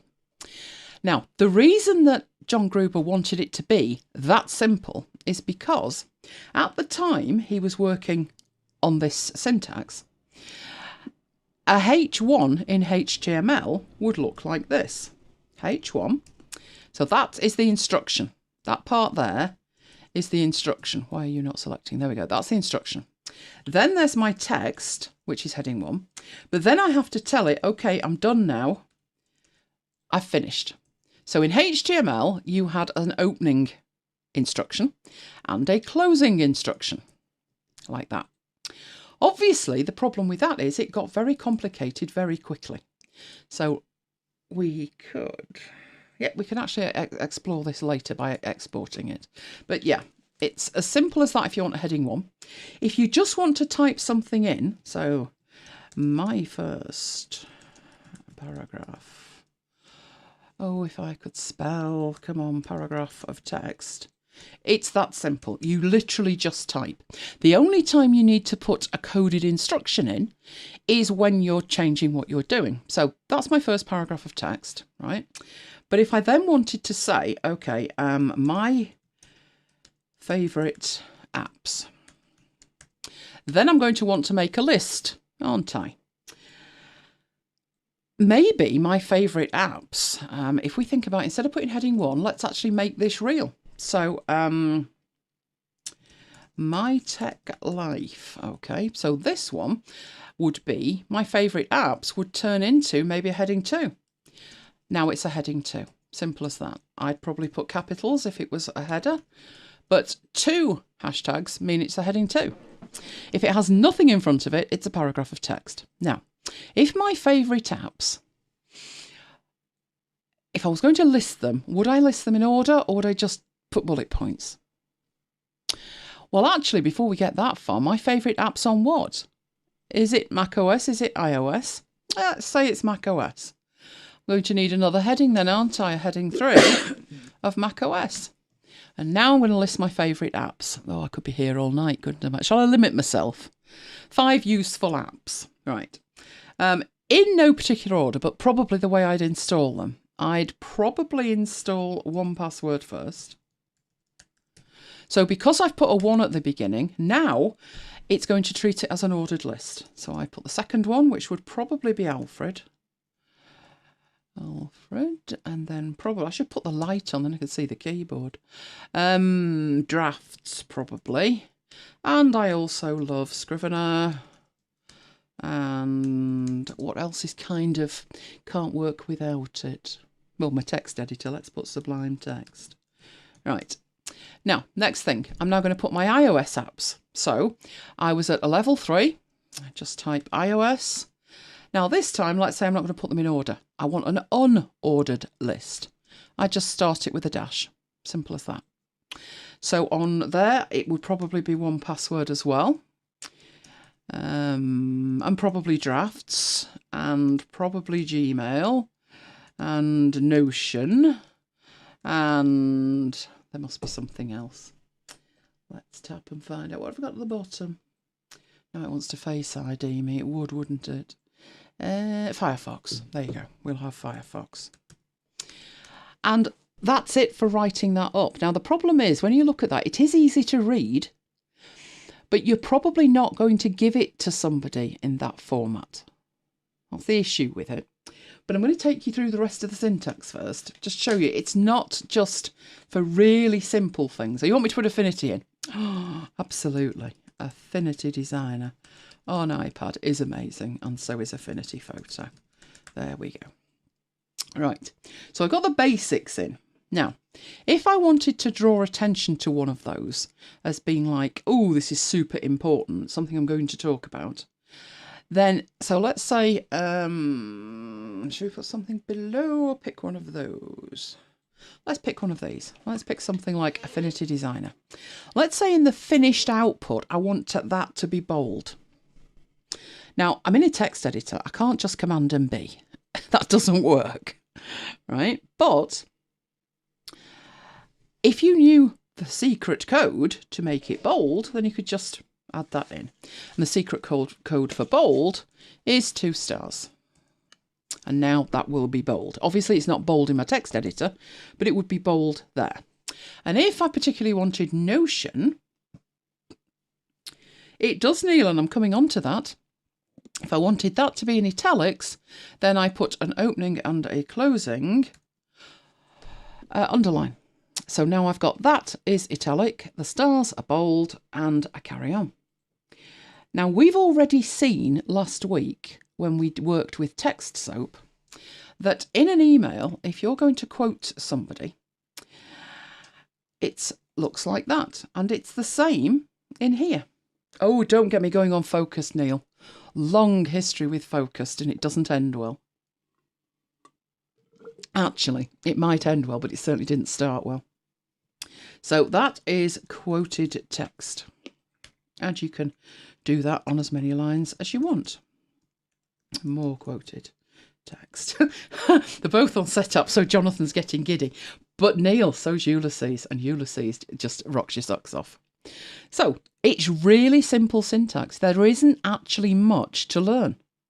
It does get a little bit more complicated, but basically you've got a whole range there of formatting applied, except for one. Which one's missing, Mike?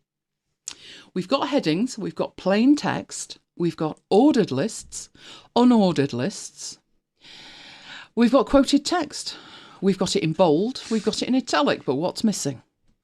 Underline. Hey, underline. What would you think underline would be? Because most people look at the one for italic, which is underscores, and think it should be that. I think I know the answer, but I won't spoil your question. Go on if you think you know the answer. I don't think it supports it. It doesn't support it because it's plain text. So if you think about how plain text actually works, you never have that underline. So there is no underline. Now, Deborah's mentioned How code. do I know that? I have no idea how you do that. Because Notion doesn't support it. Oh, there you go then. Well, it doesn't. It does support it with links. The links are underlined. Yeah, but Command and U does something totally different. Yes, so leave it alone. Why were you trying to underline something? Because it was. 1972 called and wanted its formatting back, Mike. Don't underline. It's bad practice. No, it can do code. Now, can it do subscript and superscript? There are various different flavours of Markdown. So we'll have a look at that as we move through it. But yes, it can do code blocks. Now, at this point, it starts to get a little bit more tricky. Those are the really simple things. The next things we look at, like links, you very may well want a link in there. Say like a link to my blog. So, Elaine's blog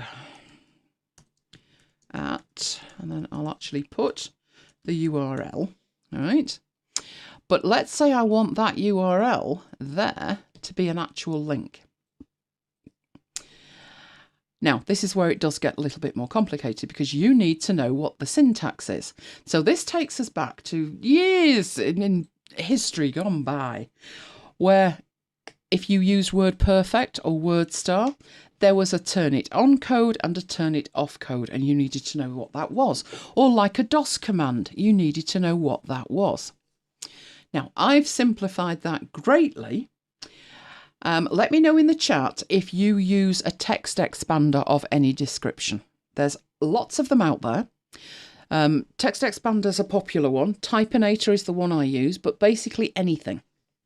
Because what I've got is I go in here and let's say I know the bit that in fact, you know what? I'm going to take that away. I'm just going to say Elaine's blog and I'm going to put the link on there. Right. What I would need to do, the link is still better than an Ahref. You're absolutely right. But a link is actually, this is sort of the beginning of what you can do, right? Where you bring other apps into it. So my solution for Markdown is not a single app. I've got multiple apps that can read it. I've got multiple apps that can write it and format it. And the beauty of it is it doesn't matter where it starts life. This is starting life in a text editor. It's going to be readable, understandable, and convertible into other formats. And I have helper apps like Typinator. So if I type in MM for multi-markdown, URL, it puts that in there, which is actually the wrong way around, but never mind, I'll take that out, right? It gives you the syntax, which is, in the square brackets, you put the text that you want to see, and in the round brackets, you put the actual URL. And that's also simple for me because I've got a text expander that will expand my website.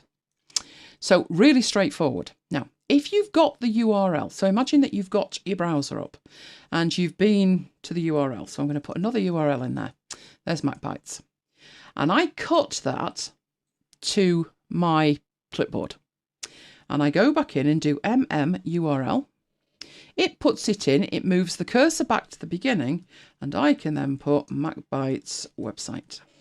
Now that's nothing to do with Sublime. It's nothing to do with Markdown itself, I've got another application to help me write Markdown to make it simple. But you could just as easily do that by hand. Put the square brackets in, put the round brackets in, go back, put link text visible, and then the actual link. So let's put a link to Amazon.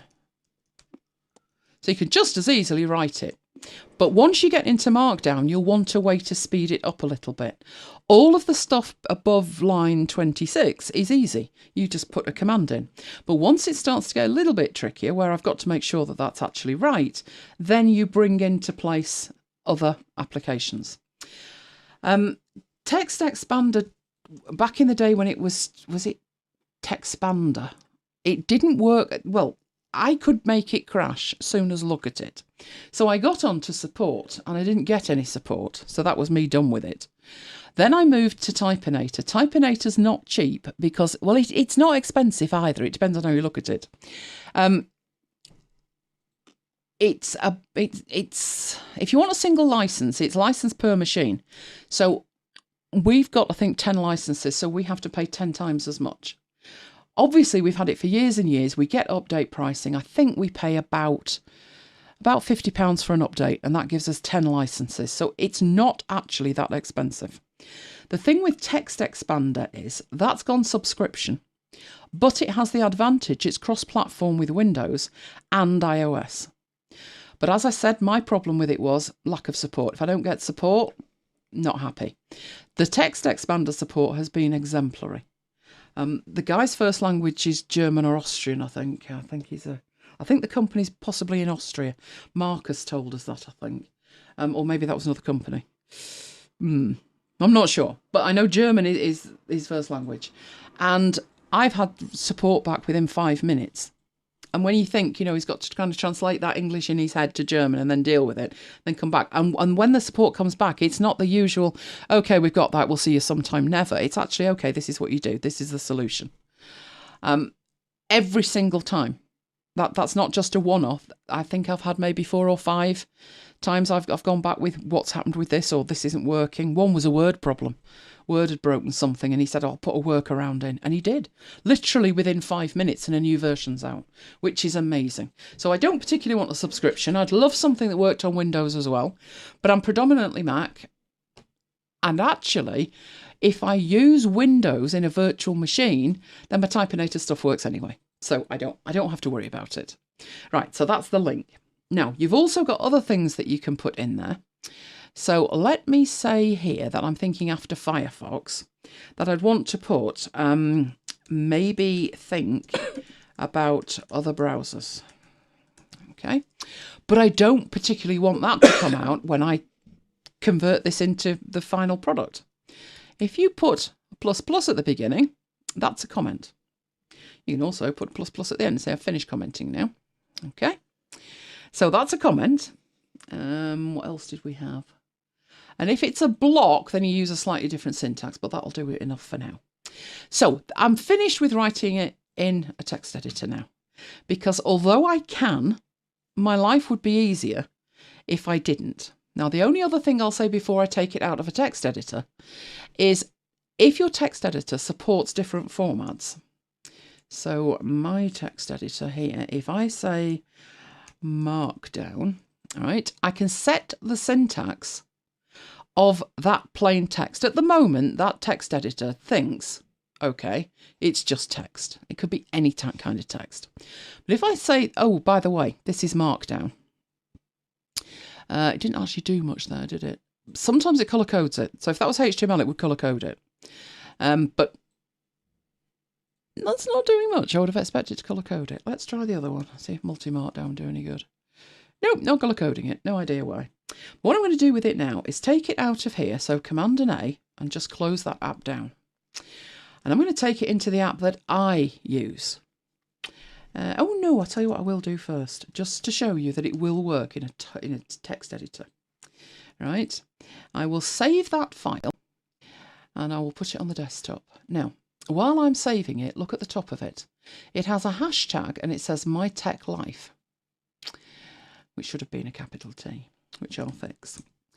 Right, It won't like that in the file name, and I want that as a Markdown file. So I'm saving it. But at the top where it says My Tech Life, once I've saved it, something else happens. You get a tiny icon there.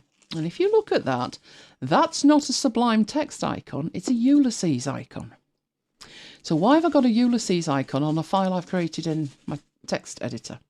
And the reason is the extension MD for Markdown is registered to Ulysses. Now, that little icon itself actually has a name and a function. Its name is a proxy icon, and its function, I will show you. I'm going to shrink that down to the left-hand side of the screen, and I'm going to show you another application. You don't need this application, but if I show you, I've got one called Marked 2. But if I ran Marked 2, there would be nothing to see, because you have to actually have a file in there to see anything. So I've set up a drop zone up here that I can drag and drop things to Marked 2, and it will open and I'll be able to see it. So let's have a look how that works. First of all, you need your proxy icon. And this is why it's called a proxy icon. You can drag it away and do things with it. So I'm going to take it up to here and drag and drop it onto Marked.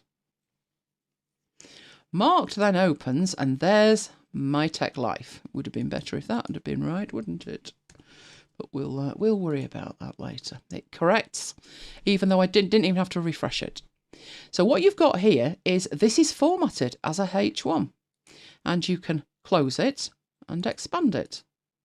So here, my favourite applications, you can see I can fold that down, or I can fold this down and that down. And what it's doing is previewing what I've got in that plain text formatted file. I've given it an extension of .md, but there's nothing magic with it. There's no magic word codes and all kind of complications. It's just text, and it displays like that. Although I don't think I should be seeing that, but we'll work on that. So that's just showing you that when you format your Markdown, when you view it through a viewer, you actually see it as marked up rather than seeing the code. Now, some applications have multiple things built in, so you wouldn't maybe need Marked, and I'm going to look at the apps more next week. For this week, I'm going to finish off with the syntax, and then we'll look at the apps. I just wanted you to know that what I've written by hand on the left translates to this on the right. You can see Notion is in italics, and Affinity Designer is in bold, which over here was this. Maybe I don't need a space in it. Let's try that. No, it's still there. I shall work on why that's doing that. Quoted text and more quoted text. Interesting. Right, okay. Oh, that's that bit there. That's what a quote looks like. And down here, I've got all my links. And these are actually clickable from within here. It, even as you hover over it, it shows you where it's going. So that says link text visible, but at the bottom, that application says amazon.co.uk. Right, so that's what it actually looks like, but you're writing it as plain text. So I'm going to close down Marked. Don't worry about any of the applications. We'll do more on that next week. But what I'm going to do with that is get rid of it. And I'm going to show you the application that I use, which is Ulysses. Ulysses is part of Setup, Jonathan. Now this week they just released a completely new version of it, which is version 19. And I have had that popping up at me all week because I wanted to show it to you. Okay, now what they've added is really important. You could always use keywords in here. Ulysses is a Markdown editor, but it can edit plain text, Markdown, doesn't matter. Its preferred language is Markdown, but it works on a library principle. It synchronises with iCloud and Dropbox and external folders of various descriptions, but its primary preference would be iCloud. Even I, who loathe iCloud and don't believe it syncs to save its life, use iCloud. And I've only ever twice had a problem where it said there's a clash. You know, I can't work out which is the latest version, just twice.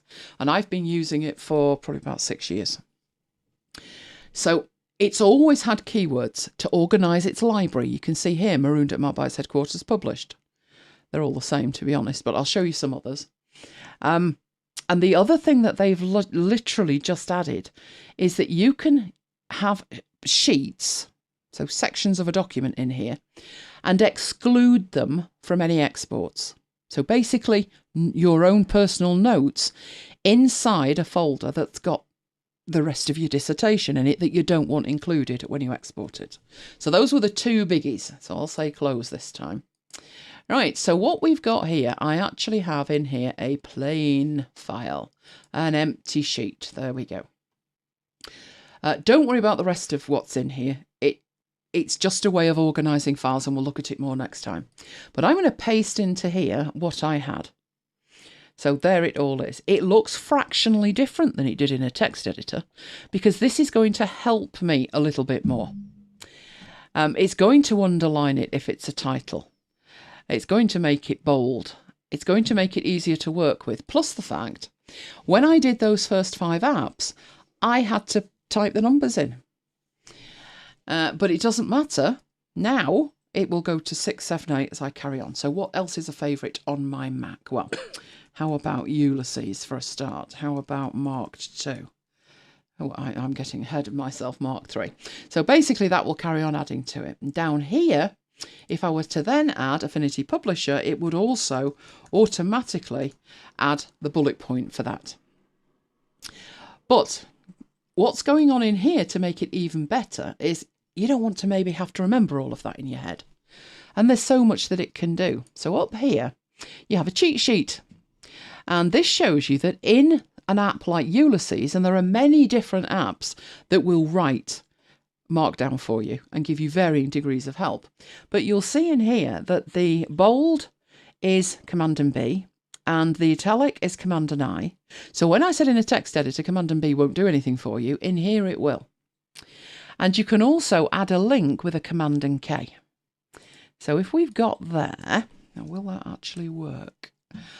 What that will give you, you've got the text, and now you get the opportunity to put the blog URL behind it. So if I put my URL in it, and you get the opportunity to put a title in. So if I put in there, Elaine's blog, and then just OK it.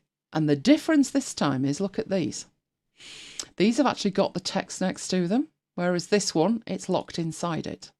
So although you can write it in a text editor, if you use an application like Ulysses, it will make it even neater to read it. But the beauty of this thing up here, so let me just go and do, let's make all of these bold. So Command and B, Command and B. So you can see that the command actually works, and you've got markup up here where you can do it from there. But in addition to that, the cheat sheet that you have here might not be obvious, but you can actually rip that off and have it sat next to you and until you learn it, basically. But you can also use it. So if we put comments, you can also go into there. Where's the comment? There it is. And it will make that 1 click, not 2. It will make it a comment. It will be commented out. You can also add images. So if we click on add image, it's actually going to add the image for you to view, see it, etc. So you can either go for a file and go and get an image, or you can go for a URL. So I do believe I have a file here. So if I find one of my files, now it needs to be obviously supported thing, and obviously not 6 meg. I should have one of the dogs somewhere, should I? I know which one I'm going to use, Mike. I've got that one of you last week. Not actually of you, obviously, but it was an image that I will use, which was Mike enjoying himself at by request. So I'll rename that to by request, and I'll go and find it as a file. So just click on File. It's on the desktop, by request, and stick that in. It loads in the image. It allows you to specify a caption for it. So Mike having fun at by request. But even better than that, there is a tiny, tiny plus. It's really tiny. And you can add a title. So the caption appears underneath it. But a title is used more for accessibility. So Mike's wine glass, half full, and a dime bar. And I'd probably put there, finished. Right. Oh, it's the other way around, isn't it? I always spell that wrong. It's dime like that. Right, and you can carry on adding extra properties. So one would be you could specify a size, a maximum for the width and the height. And you can even export it as something else. So instead of it being by request with a space in it, you could actually put by request, lowercase. Okay. Once you've clicked away from the graphic, it goes black and white. But once you click on it, it's colour, and you can double click to edit it. So that's why having an editor makes sense. And the editor that you prefer will be the one that has the features that make most sense to you. For me, that's fantastic, because what that means is, if we look at some of these marooned ones here, I'm going to get rid of that. But in here, when I publish that, which I have done, so if we look at, should we go use Safari? Let's use Safari, because I know the Safari. Right, let's get that loaded up. Come on.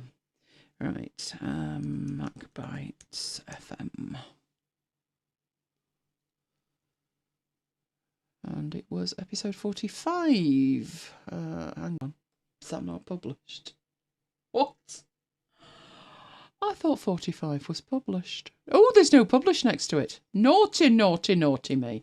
Right, okay, we'll publish it first then. In fact, you know what? Before we do that, we'll do 44. Right, it enables me in here.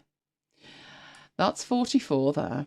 I don't have to do anything. I write all of this in Markdown, and I don't have to play around trying to get the graphic in the right place at the right size and get the player in it and pull the music in. Nothing. It's really simple. I have a H1 that says, okay, call the post that. I have one paragraph of text, and then I have a code block. Now, we didn't look at a code block, but a code block was mentioned, wasn't it? Who mentioned a code block? Was it Kim or Deb? Who mentioned a code block, Mike?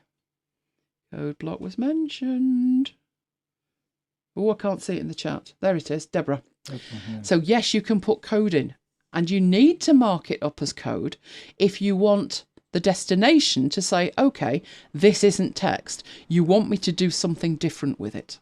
And all you need to do that, so if we go down here and I wanted to say, put that in it, which is a more tag for WordPress and some special code that will pull in a player and load it into it. Then in here, on your cheat sheet up there, you have various options. You have a code, which puts in code, and then you would put your code there, and you can see it's actually displaying it as code. But you also have a code block. Now, this is when you want to display it as code. So if I wanted to in a blog post say my style, no, I wouldn't actually start it like that, would I? I would maybe redefine a paragraph style or something, or say I'm going to create a class called Elaine, and put in the square brackets, and then put in there font weight 900, and close that off. That will then display that rather than interpret it. So the distinction is, if I put this in, which is, that's some code, and behind it, it's got my link, I want it to interpret that, and in WordPress, show it as a link. But this, down here, don't interpret that at all. I want you to just display it. If it interpreted it, that wouldn't show on the page at all. So that's if you want to put a code block in for somebody to copy. You then have a raw source code element, which is there. And that's where you put your raw code. But you'll see with mine, it was multiple lines. So a raw source code block is what I need. And then I paste that in there. So what will happen with this is it will interpret this one, whereas with this one, it won't. It will just display it. So the instruction on code is just display it. On a raw source code, it's do something with it. The difference between this one and this one, that would actually work with that one. If I took that and I replaced the word code with that, the difference is this is a single line, this is multiple lines. And with this one, this is a single line, this is multiple lines, as you can see. There's 3 lines in there. And that's the syntax you use for it. Hangs off on those 4 there. Now, what else was I going to show you? That one's really simple, but the way that Ulysses works, and I'm going to leave Ulysses in detail for another week, but just to show you that the keywords you have up here are interpreted. You've seen me publish this before. This is going to become the excerpt, and this is going to become the post image. And that's how come in here, when I click on that, it publishes an entire page for me. Now, I can't actually remember, Mike, if I actually have put 45 in the right place, but I probably have. So let's actually publish it. Right, there's 45. And literally, it's just plain text. And all I've done over here is drag, drop, copy and paste that over there, and I'm done. And then I just publish it. I've pre-configured here. What day was 45, Mike? 29th. Okay, 29th, and it usually goes out at 9 o'clock. And now everything, so all I'm doing is specifying a time and date for it to go live. And I do one other thing, and that's just take out 2 minus signs there. But everything else is interpreted by the application. But ultimately, what you need to remember is it's just plain text. And then I just publish it. With a bit of luck when it's done it. Ooh, that was fast. Right, I will go up there and I will refresh that. I did not want you to do that.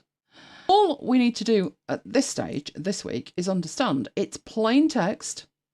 So all of this is just plain text, but your editor of choice will show it to you in a certain way. It will give you a certain degree of help with it. And then you need to think about getting that out. Now, all I've done with it tonight is publish it as a web page. But what I'm going to show you next week with a range of applications is how you get it out as other things, to give you a little bit of a sneaky peek preview, because I know everybody mentioned this particularly. Right, I'm going to take all of that. Let's take all of that and we'll come out of there. I'm going to go back to Sublime. It's just a little bit easier for me to, let's paste all of that in. There we go. But that won't make much sense, but we'll get rid of those, I think. That will do. Right. Jonathan particularly, and I think a couple of others of you said, it's only going to be any use if you can write it in Markdown and then take it to something like Word. Right, well, let me show you what won't work. In Word, Word uses special proprietary codes. So if we have a blank document,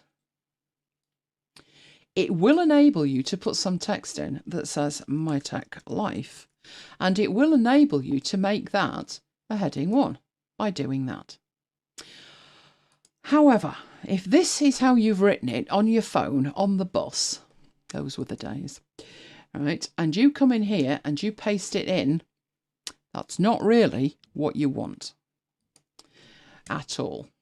Right, so how do we do that then?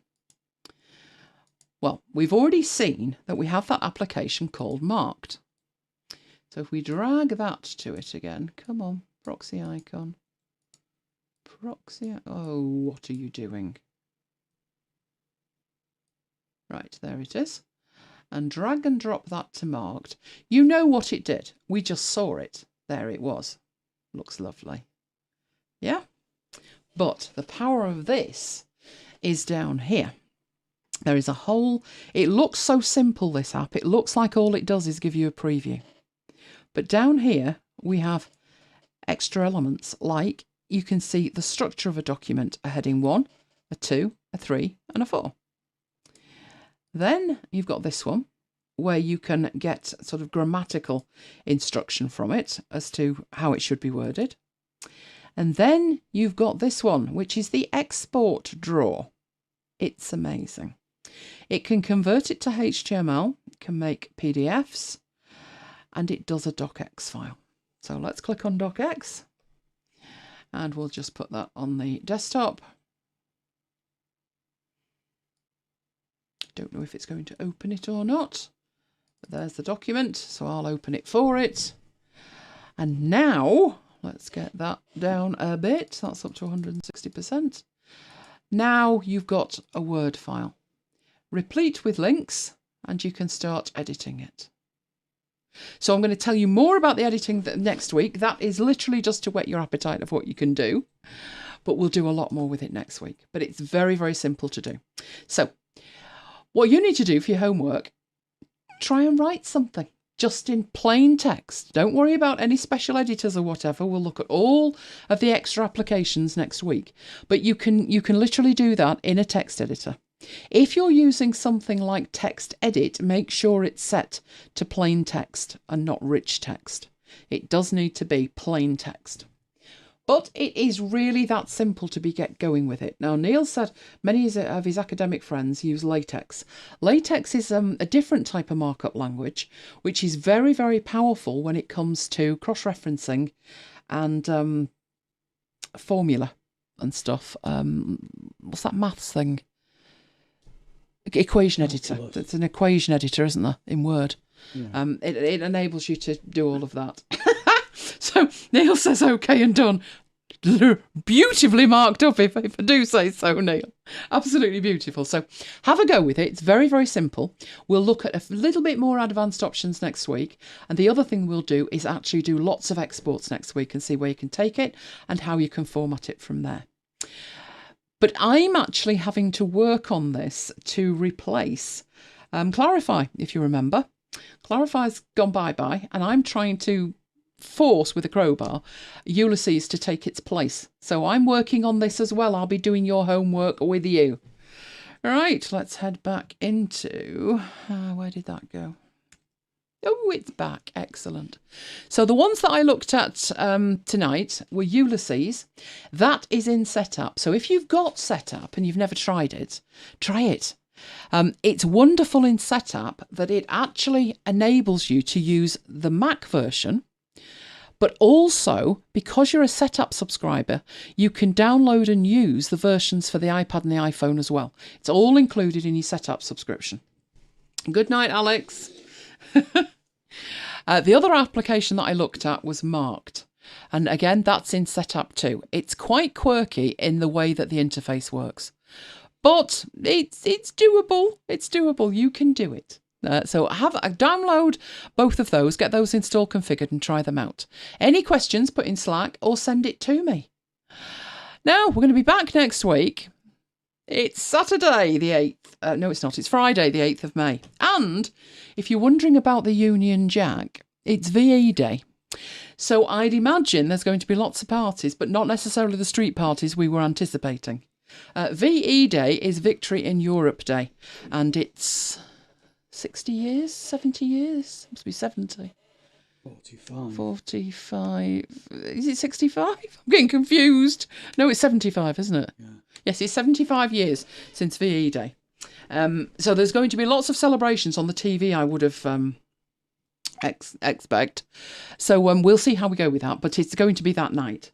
So there may be street parties, but I doubt it. It's all very quiet out there now. Now the police with the blues and twos have gone.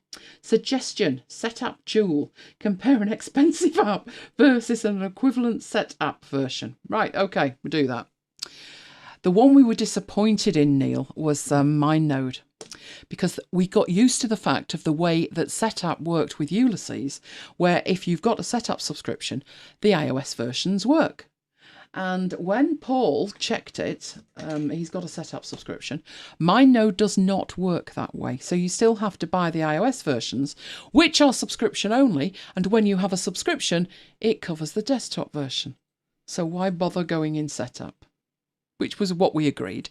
Absolutely no point. But yep, we can do that. There are a lot of Markdown editors that I will cover. The one you mentioned is in setup, isn't it? And the icon is like a sand rake going through sand.